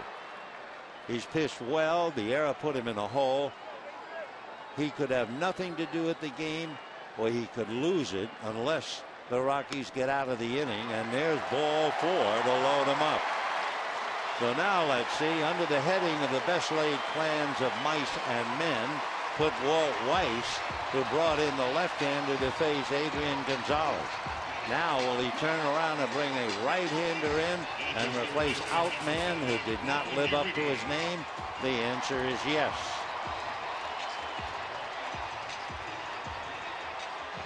So bases loaded, one out. Uribe will be coming up. We will be back.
Gonzalez and walked him on 4 pitches, not to mention the feelings of Nicasio, who's been on the prowl in the dugout. So now Adam Ottavino will take over, a right-hander from Brooklyn, New York. Originally a first-round pick by the Cardinals, so they really thought a lot of him. First-round pick out of Northeastern University, 6'5", 230. He'll be 28 the end of November. And Juan Uribe, who has grounded out, doubled. One other thing, you give all the numbers, Uribe's also hit into 12 double plays. Fouled away, 0-1. 1-1 the count. Uribe in his long career has 5 grand slams. The last one he hit was against the Cubs a few years ago. So the Dodgers with Ellis at third, Ramirez at second, Gonzalez at first, 1 out. Rockies lead 1-0. Fastball, little foul, hustling over is Pacheco, and one-hands it, and the runners have to hold. So a huge out as Uribe fouls out, and now Scott Van Slyke coming up.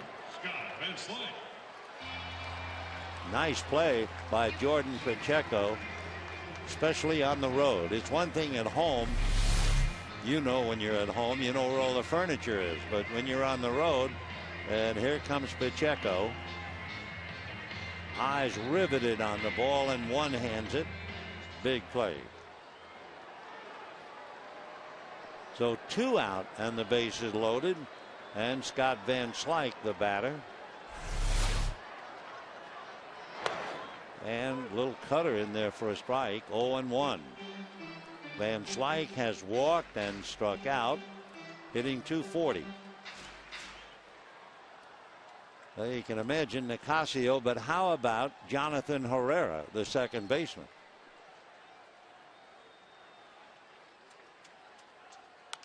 And a fly ball down the right field line. Charlie Blackmon looks like he's going to pick it off, and he does. So the Dodgers laboring. They have been laboring for quite a while, and look at the look on Nicasio's face. He is off the hook. He still can win it, and the Rockies still lead 1-0.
Baseball on Prime Ticket is brought to you by AT&T.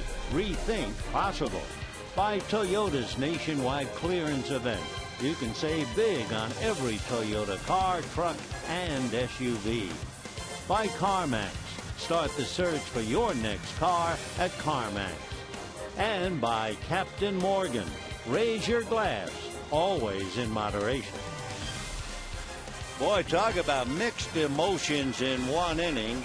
The relief of Jonathan Herrera, the excitement of Juan Nicasio, and for the Dodgers, a very, very frustrating inning, especially for Juan Uribe and then Scott Van Slyke. Not to mention Zach Greinke, who goes out having allowed 1 run in 6 innings, allowing 4 hits, no walks, 7 strikeouts, and it wasn't good enough because the hitters could not oblige. So now Todd Helton, then Arenado, and then Pacheco. Helton is grounded out, struck out, 0 for 2.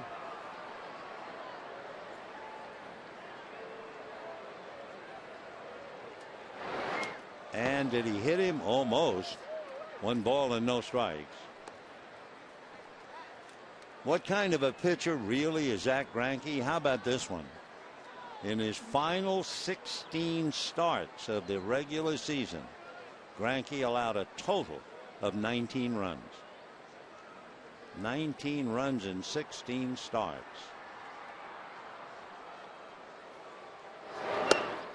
One and one to Todd.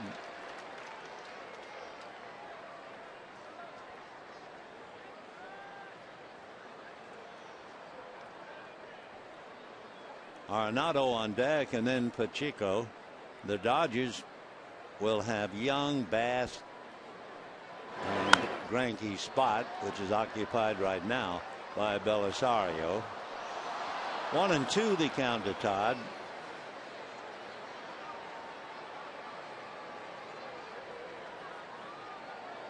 Dodger lineup changed at the last minute tonight. Matt Kemp was in there. Dodgers took the field, and Skip Schumacher was in center field. Not Kemp. The report, a sore ankle. In the dirt. Down in the pen, Paco Rodriguez begins to warm up. Figured Belisario would pitch the inning, and he's due to bat third, so they would hit for him. 2-2.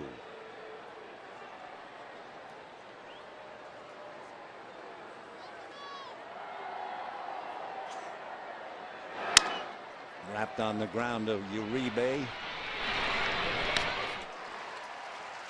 So Heldon goes 0 for 3 as he grounds out to third. For Todd, he went 0 for 3 last night. So 0 for 6 with 3 strikeouts. And with 1 away, the batter, Nolan Arenado. Arenado grounded to third and doubled 1 for 2. The double was good enough, timely enough, to drive in Troy Tulowitzki for the only run in the game.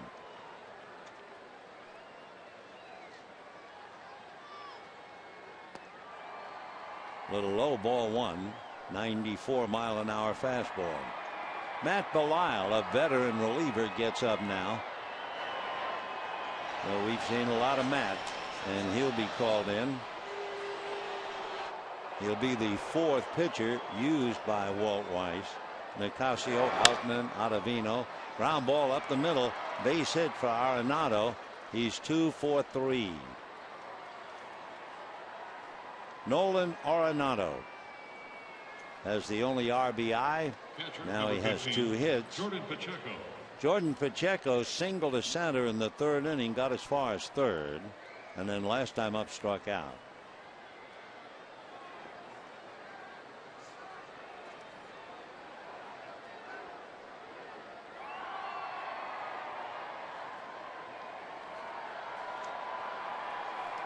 One out. 7th inning. 1-0 Colorado. The run came in the 4th inning. Tulowitzki doubled, and Arenado doubled him home.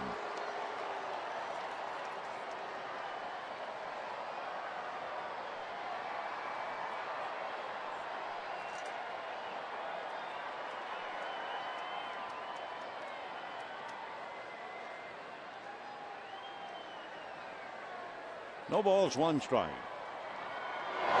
Pacheco 0 for 3 last night. 1 for 2 tonight. So 1 for 5 in the 2 games. Willen Rosario sitting out 2, but we might see him tomorrow. Hyun-Jin Ryu tomorrow.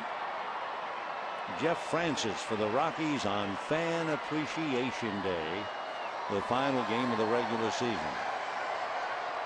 1-1. Odds now, I'm not sure what the odds are, but odds are the Dodgers are going to go to Atlanta.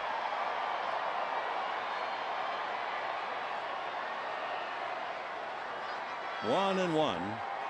Herrera on deck. 1-2 the count on the foul ball. Newman put in play. Belisario has worked a lot. 77th game for him. 67 innings. He's allowed 4 more hits than innings pitched, and he has fought his control. 27 walks, 49 strikeouts. That's fighting it. Still 1-2.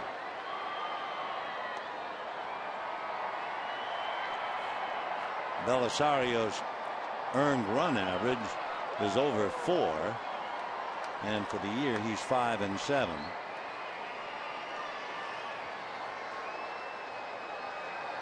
These are the innings. These are the important innings come the playoffs. 7th, 8th, and 9th. Especially the way the Dodgers are constructed. You certainly figure that Kershaw and Greinke can get you to the 7th, but you still have a ways to go. Who's going to eventually handle the ball to Kenley Jansen if you don't get a complete game?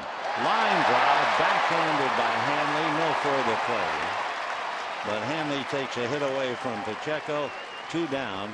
That's the second fine play that Hanley has turned in tonight. Line drive, and there he goes on his side, backhanding it. Jonathan Herrera is 0 for 2 coming up. And after watching Hanley's play, Jonathan was completely tied up on the hard hit ball by A.J. Ellis and drew the error.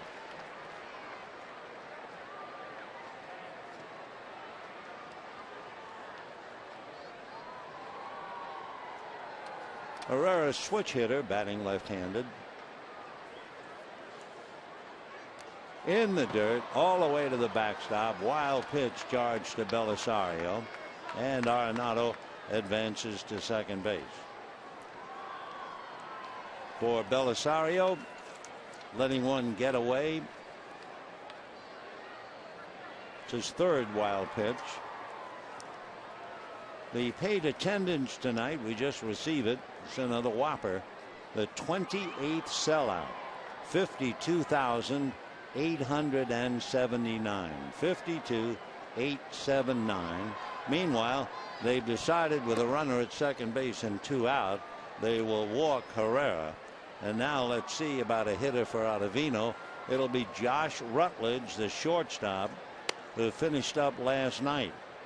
Rutledge appeared as a pinch hitter last night and struck out.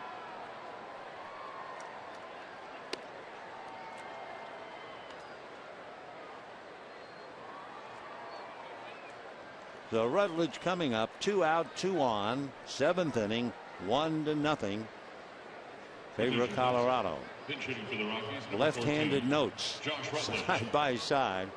Rick Honeycutt and Don Mattingly.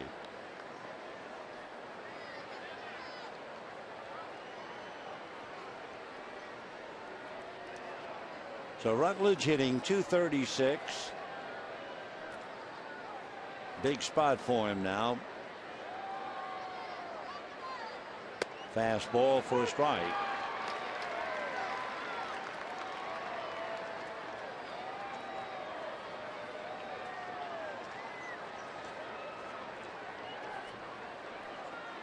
Two on.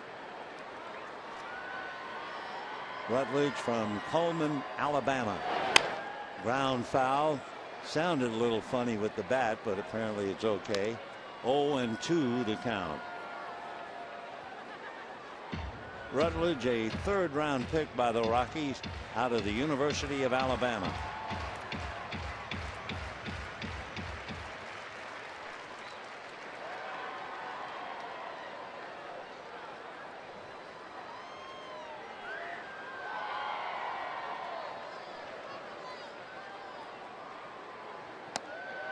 Just off the plate. Rutledge facing Belisario. Going back a little bit, in the first 21 major league games, he hit 6 home runs, including 4 in a 4-game stretch. It took him 21 games before he hit number 1. He has 7. Little foul off to the right. Late start by A.J., but no play. Back in the stands. 1-2 to Josh Rutledge. Rutledge was sent out. He was called back the 1st of September. Since he has come up over an 18-game period, he's hitting .340. In fact, it was back in September the 3rd. He had a pinch hit home run against the Dodgers. 1-2. Hard ground ball backhanded by Uribe on the bag, and that's that. Just did beat Arenado. So no runs, 1 hit, a little bit of a shaky performance by Belisario, but another good play by Uribe. We're heading to the bottom of the 7th, 1-0 Rockies.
We've got a big league game tonight.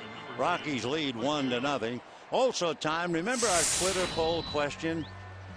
Who gets your vote for Dodgers MVP? It was tough.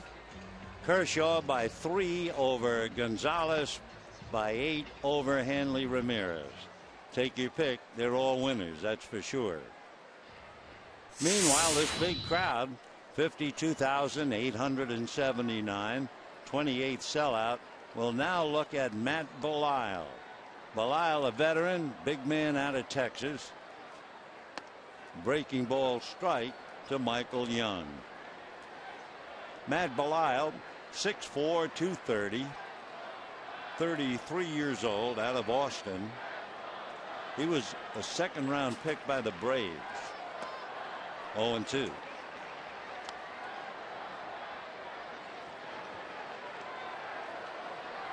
Michael Young doubled to right. Dodgers had 2nd and 3rd with 2 out in the 2nd inning. Failed to score. They had a runner at 2nd with 2 out in the 4th. And the big one, they had the bases loaded with 1 out in the 6th and could not score. Meanwhile, the Dodgers taking the field without Matt Kemp, who is sitting alongside of Dee Gordon. Kemp coming up with the sore ankle, was taken out of the lineup just as the ball club was taking the field. So 1 away. Nick Buss had a chance, couldn't do it. Buss came up 2nd and 3rd, 2 out in the 2nd inning, and Nick grounded to first, struck out in the 5th.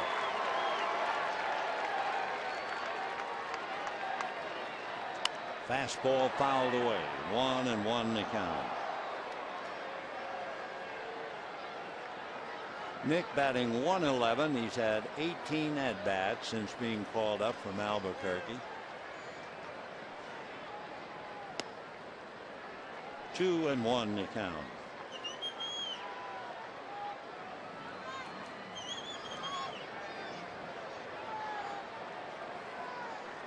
Belial last year was in 80 games. He was in 74 games the year before and 76 games the year before that. I mean, he is a workhorse. Belial is in his 72nd game tonight.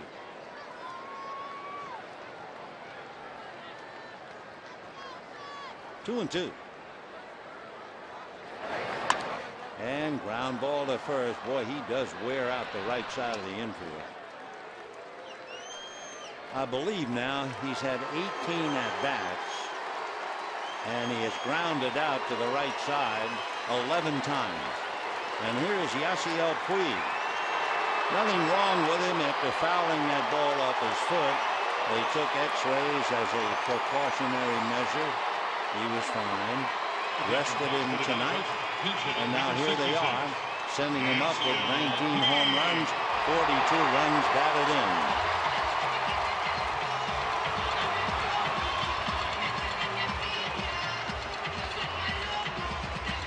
Yasiel Puig with 2 out, bases empty in the 7th. Dodgers sputtering and spinning their wheels all night. Look out for the first pitch, as you probably know. Taken for a strike. 9 of his 19 home runs have been hit on the first pitch, if he puts it in play.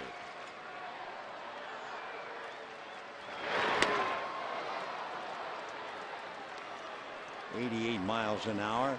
0-2. Belial came up to the big leagues in 2003. So it's his 11th year in the big leagues. Even though he was signed by the Braves, he came up with the Reds. Stayed with the Reds until 2009. He's been with the Rockies ever since. 0-2. And it takes him 3 pitches to just blow Puig away. Down go the Dodgers in the 7th. And we're heading to the 8th. 1-0 Colorado.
And Greinke, and if you compare, they each went 6 innings.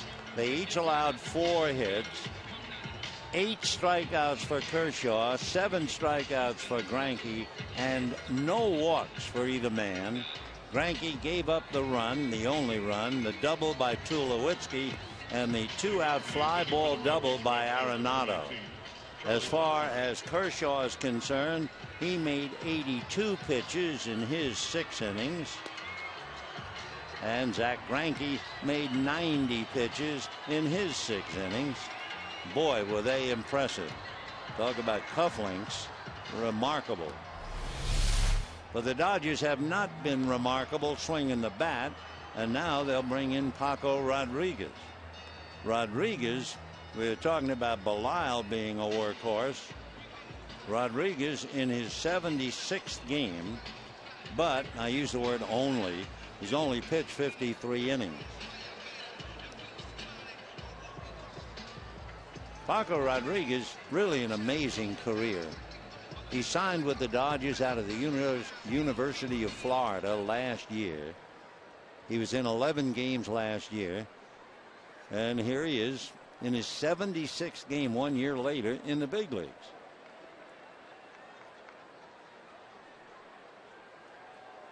Charlie Blackmon, the right fielder, looks at a curveball for a strike. 0-1.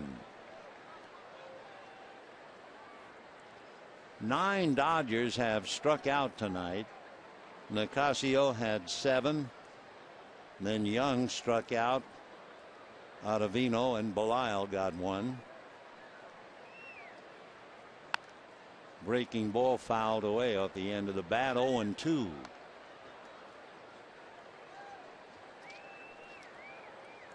Down in the Dodger bullpen, Ryan Wilson.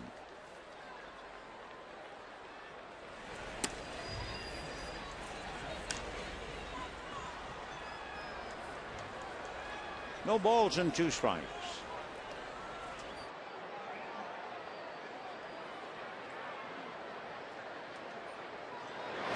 Fastball, but low.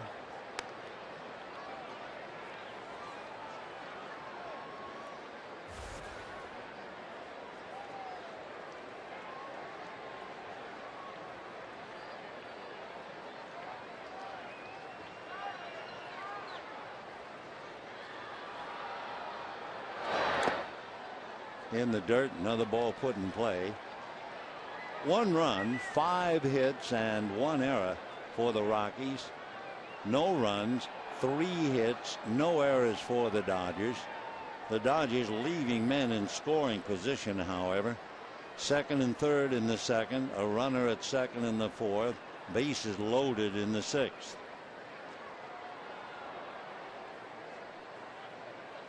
Two and 2.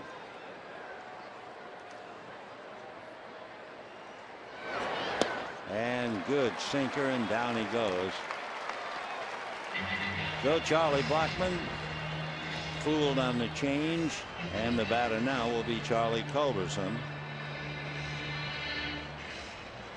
Left fielder, number 23, Charlie Culberson. Charlie Culberson has struck out twice, lost a hit on a first inning fine play by Hanley Ramirez. If you're wondering about the Dodgers being shut out, they've been shut out 4 times at home and only 4 times on the road. Ball 1.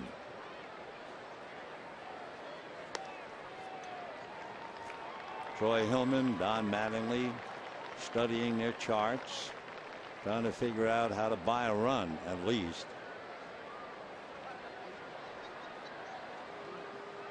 1 ball and no strikes.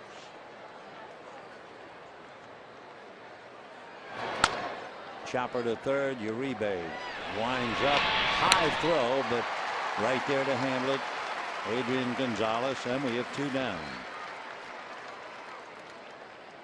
Batting next, center fielder Corey Dickerson. So Paco gets 2. Now he has Dickerson, another left-hand batter, but then Tulowitzki on deck. When the Dodgers come up in the bottom of the 8th inning, Schumacher, A.J. Ellis, Hanley Ramirez. Skip tonight, grounded out, popped up, struck out. A.J. struck out twice, reached on an error. Ramirez 1 for 3, single away. 0-1 to Dickerson.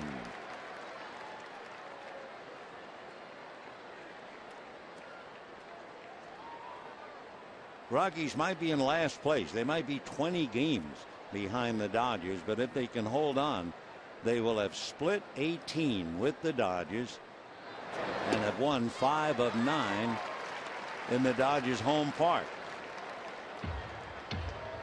Rather a sobering thought for all of the Dodgers. And they're not facing people like Dexter Fowler on the left and Carlos Gonzalez on the right. And even with 2 stars sitting down, Rockies are winning 1-0.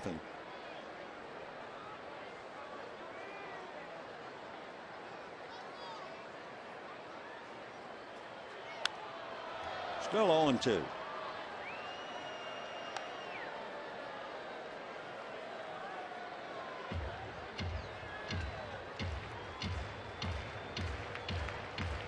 For the Dodgers, it's been Greinke for 6. Then Belisario made 23 pitches to get the side out in the 7th. Paco has made 10 pitches to get 2 out here in the 8th. 1-2.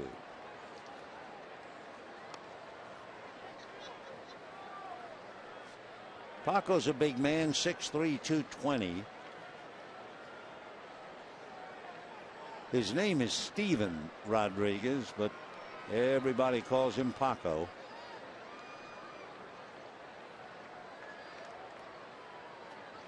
Got him. Big breaking ball. So he faces 3 batters. He strikes out 2. And we're heading to the bottom of the 8th. 1-0 Colorado.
Been waiting for is here. Fox Sports Live, airing nightly on Fox Sports 1. Bottom of the 8th inning, 1-0 Colorado, and they will trot in their 5th pitcher of the night, and that would be Chad Bettis, Bettis. Chad Bettis out of Lubbock, Texas, lives in Allen, Texas. We didn't see him at all last year. He was out with a right shoulder injury.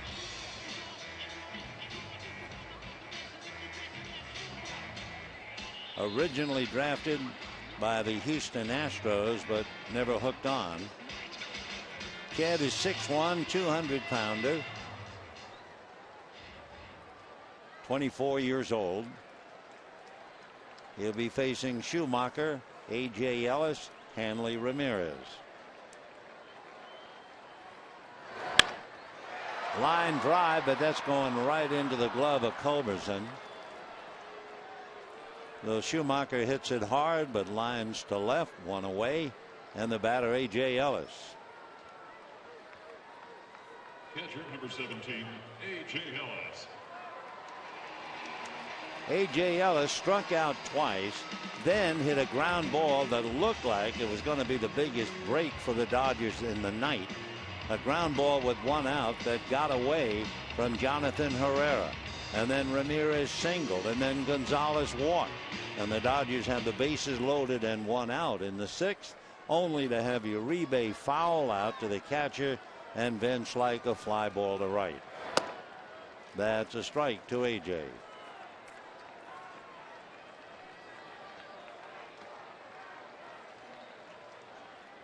Ten home runs, 52 runs batted in. Slap foul off to the right, back into the sellout crowd. 1 run, 5 hits, and 1 error by the Rockies. No runs, 3 hits, no errors for the Dodgers.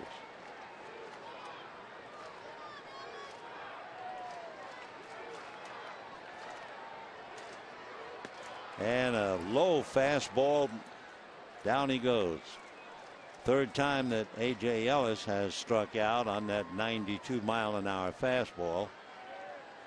A.J. talking to Hanley Ramirez, giving him the big holler as to what he just saw. Shortstop number 13, Hanley Ramirez. Ramirez grounded to short, grounded to third, single to right.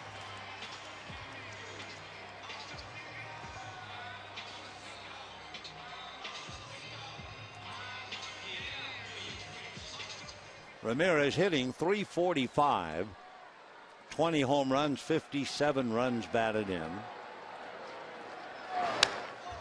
Good fastball. Wow, 98. Oh, for a fellow who missed all last year with a shoulder injury. Chad Bettis. Boy, that's the quickest pitch we've seen tonight. Take another look at it. Wham. We had that one pitch from Nicasio at 96 to strike out Ellis back in the 3rd inning. 1 ball and 1 strike. Nothing like throwing 98 and throw the next pitch away. Give the hitter a lot of thoughts. Ryan Duran was a reliever years ago who wore glasses that looked really like the bottom of a Coca-Cola bottle.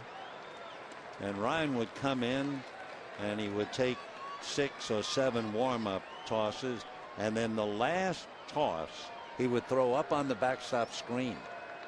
And I mean, he threw hard and he squinted, almost like saying, "Are you there?" Yeah, he made a lot of hitters be troubled. Ryan Duran, R-Y-N-E, capital D-U-R-E-N. 3-1 to Hanley. And ball 4. So a 2-out walk, and that will bring up Adrian Gonzalez.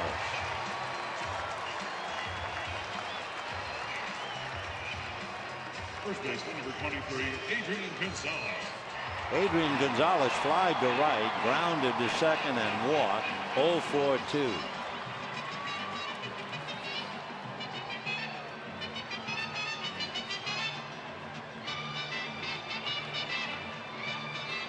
Well, let's see if Walt Weiss is bringing a hook with him. Yep. Of course, it's the next to the last day of the regular season. Colorado has no postseason play in mind, so Walt can kind of burn up the whole staff if he wishes. So 1-0. Rex Brothers, a left-hander, will be brought in from the bullpen, and we'll be right back.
Rex brothers last year had a very poor start, and then early in June things really fell into place, and he finished up 6-0. He was just dynamite last year. He now comes in with a great earned run average of 1.8.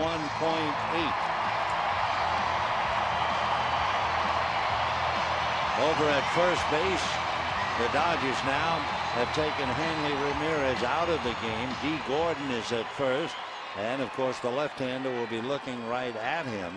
Left-handers, by the way, hitters, are batting only 169 against brothers. Tough hombre. First pitch fouled away. When Brothers was making his pitch to Gonzalez, D. Gordon was running back to first. So Gordon trying to read a very tough left-hander. Davey Lopes talking to Gordon. Gordon has stolen 10 out of 12.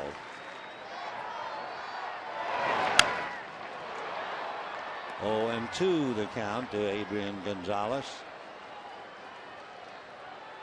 Couple of really tough left-hand pitchers against left-hand hitters. Javi Lopez of the Giants and Rex Brothers. Rex is an even 6, 210. He's only 26 years old, out of Tennessee. There goes Gordon. Curveball is hit to Harrell. He's out on the grass, throws him out, and that's the inning. So down go the Dodgers in the 8th. And at the end of 8, it's still 1-0 Colorado.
Dodgers now have D. Gordon playing short after running for Hanley Ramirez, and asked to pitch the 9th inning, it's Brian Wilson.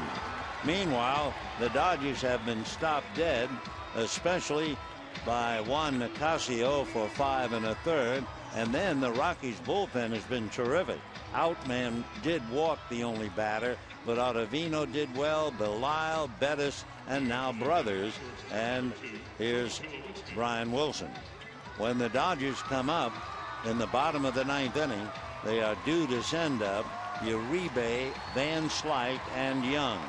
But in the top of the 9th, Brian Wilson has quite a challenge. It will be Tulowitzki, Hilton, and Arenado.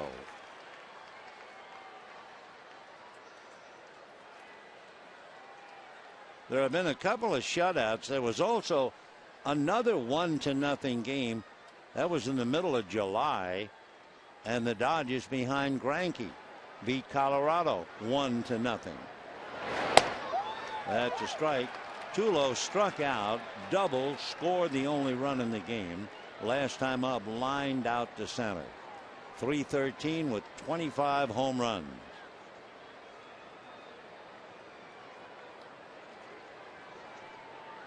Oh, and 1. Fastball at 94. 1 ball and 1 strike. The shutouts in the entire series, Kershaw shut out Colorado 8-0 in Denver.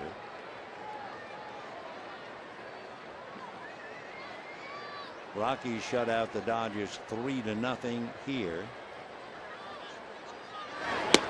Then Greinke came back the next night and won 1-0. And then, of course, last night's runaway. The puzzle of baseball. Get 11 runs last night. Can't buy one tonight. 2-2. That quick glimpse you had of Clayton Kershaw talking to Nick Punto. Punto has an ingrown toenail, so that's kept him on the bench. 2 balls and 2 strikes.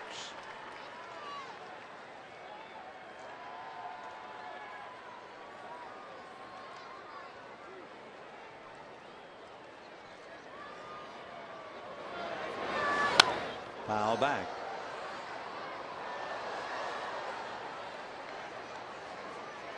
I'm just looking down at Todd Helton and wondering, when he comes up here in the 9th inning, will this be the last at bat?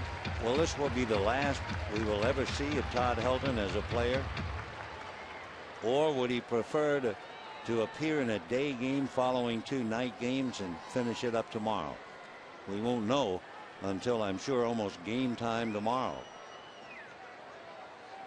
Fastball lined to right, coming up and grabbing at his bust, and that thing was hit right on the button. So Tulowitzki winds up going 1 for 4. Could easily have gone 3 for 4. First baseman, number 17, Todd Helton. 1 away. Well, here's Todd. Grounded out, struck out, grounded out. 0 for 3 tonight. 0 for 6 in the series. Right, 0-1.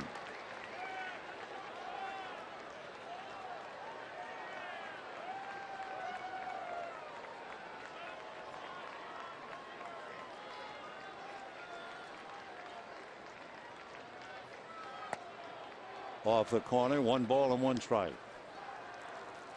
So there are a lot of youngsters here in the ballpark. It might be they will grow up saying, oh yeah, I remember. I saw Todd Helton. Thanks for bringing me, Mom. Slice foul, 1-2. Todd celebrated his 40th birthday August the 20th.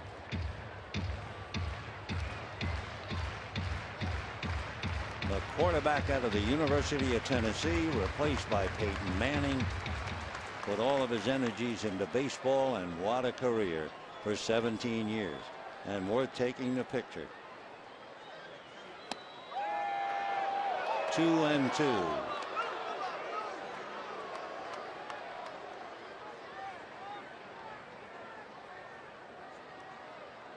You know, Todd in his career struck out 100 times only once, and that was the year he had 49 home runs.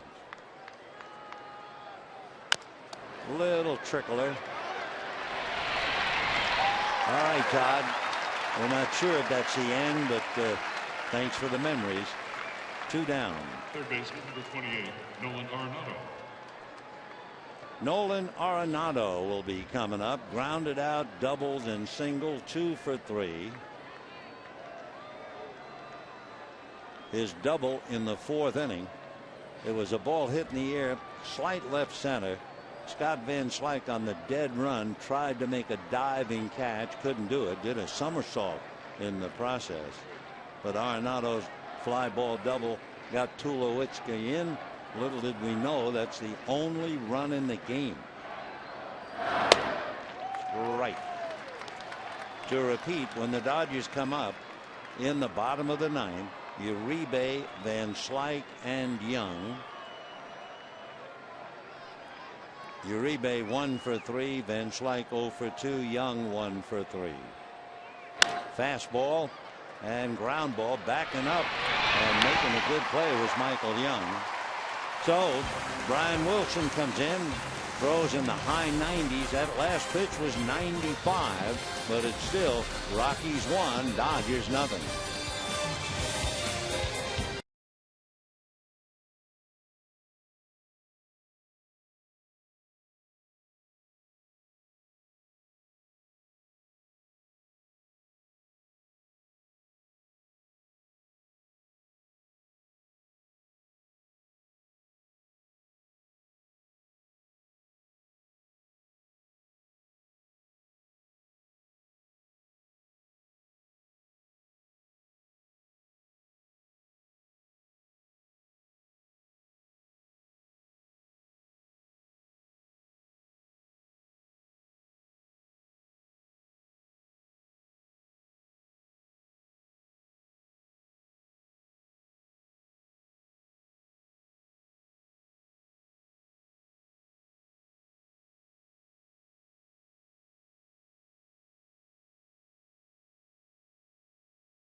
Runs go. Where did all the hits go? They had 15 hits and 11 runs last night, and they come back tonight, no runs and 3 hits. They had several opportunities, second and third with 2 out in the second, a man at second with 2 out in the fourth. The big one, bases loaded and 1 out in the 6th, and they've come up empty all the way along. Nick Buss listening to Adrian Gonzalez. Not a bad man to listen to. Bass might be coming up, young Nick, 4th in the inning. Oh, Adrian talking to Mark McGuire. And here comes Uribe. Brian Wilson, by the way, made 13 pitches to retire the side in order. Juan Uribe grounded to first, doubled to right, and fouled out to the catcher.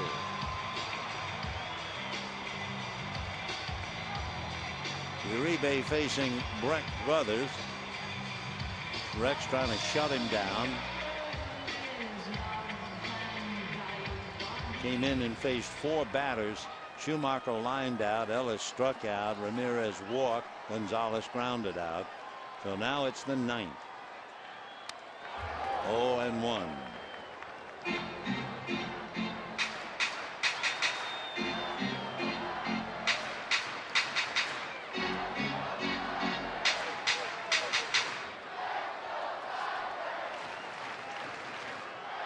Uribe hitting .278. 0-2.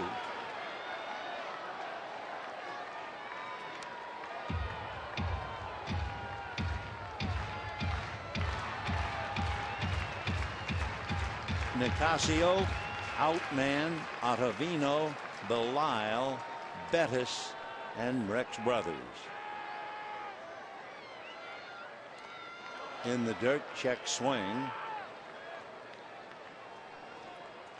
1 ball and 2 strikes. The only run way back in the 4th with 1 out. Tulowitzki double to left, right down into the left field corner. And then with 2 out, Arenado's fly ball into left center, the diving attempt by Van Slyke for naught. And the run scored, and that's it.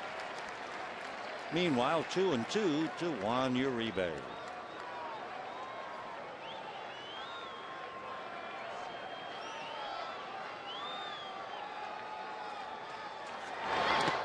In the dirt, ball 3.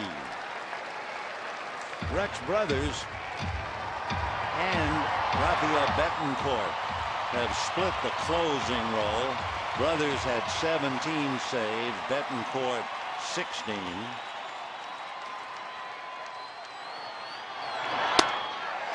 And ball 4, so the Dodgers open up the bottom of the ninth with a tying run aboard, nobody out, and Scott Van Slyke coming up. A reminder, Dodgers Live coming up right after the game. Van Slyke has walked, struck out, flied to right, 0-4-2. In checking Van Slyke to see if he's been asked to bunt, and the answer is no. Out on deck as the Dodgers try to stay alive is Michael Young. They are not looking for Van Slyke to bunt. Arenado is way back at third.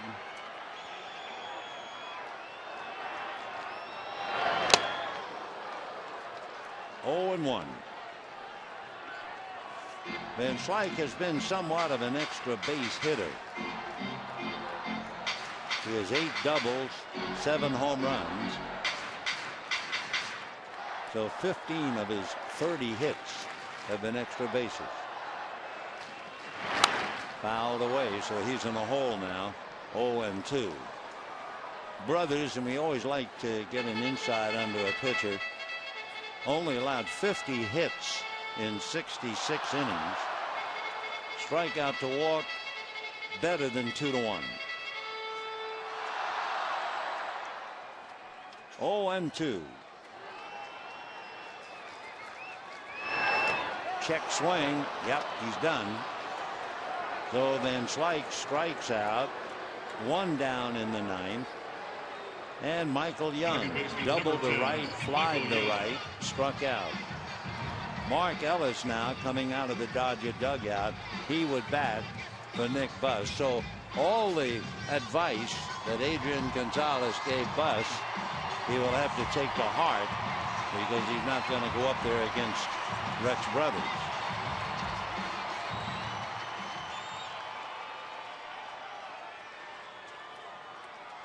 Michael Young 1 for 3.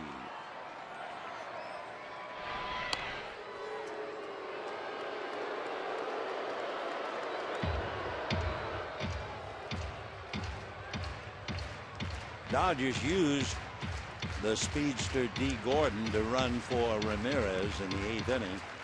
He never really had a chance to steal. He was in motion when Gonzalez grounded out.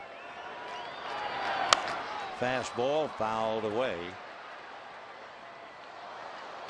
No balls and 1 strike. Michael Young overall hitting .282. As a Dodger, he came into the game hitting .341.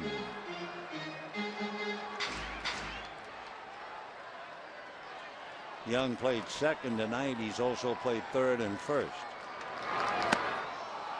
0-2. Juan Uribe over there at first base is 5 for 5 in stolen bases, but he doesn't figure to risk anything with a good left-hander on the mound. Maybe a right-hander, but not a left-hander. 0-2. Bounce that. That puts a thought in your mind about Brothers, so you look it up. How many wild pitches? He has 3. Tomorrow, Fan Appreciation Day. Hyun-Jin Ryu. Jeff Francis, big left-hander out of Canada. He'll be on the mound for Colorado.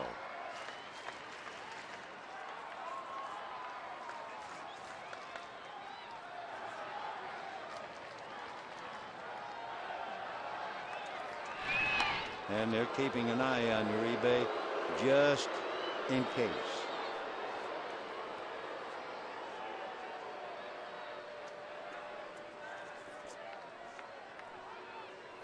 One ball and 2 strikes.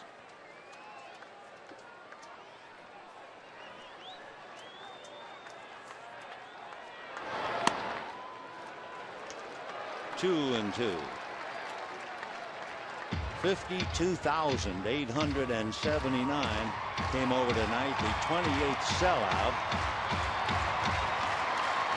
And they're seeing a very tough 1-0 ball game. 2 balls, 2 strikes. Just did hold back. Yes, says Bob Davidson. So a full count with 1 out. What has Michael Young done as far as making contact? As a Dodger, he has only struck out 5 times. That would be in about 48, 49 plate appearances. Uribe does not go. Fly ball to right field. Blackman's going to run it down. Uribe nowhere to go but back to first. And the Dodgers are down to their last out. And Mark Ellis coming up. Dodgers now face to face with the prospect of having been shut out 9 times this year. And 5 of the 9 at Dodger Stadium.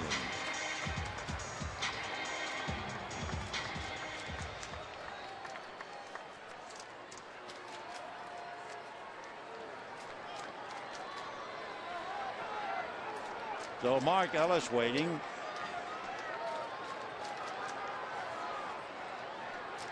Uribe nowhere to go. Mark Ellis has been productive as a pinch hitter. Of course, he's been productive all year. He's hitting .270, 6 home runs, 48 runs batted in, and he is 4 for 12 coming off the bench as a pinch hitter.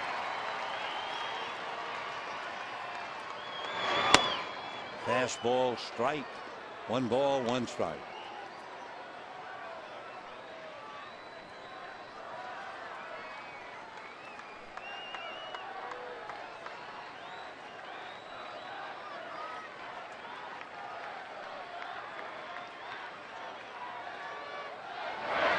Fastball hit down to Herrera.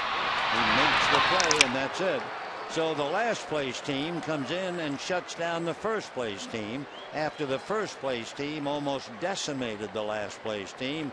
And we're still not sure whether we're going to see Todd Helton anymore or not. We did see Tulo. Tulo scored the only run. He had doubled. Arenado doubled him in. Now the question will be before the game tomorrow, will Helton's name be on the lineup card or not? A reminder, stay tuned for Dodgers Live. It's coming up next. Good night, everybody.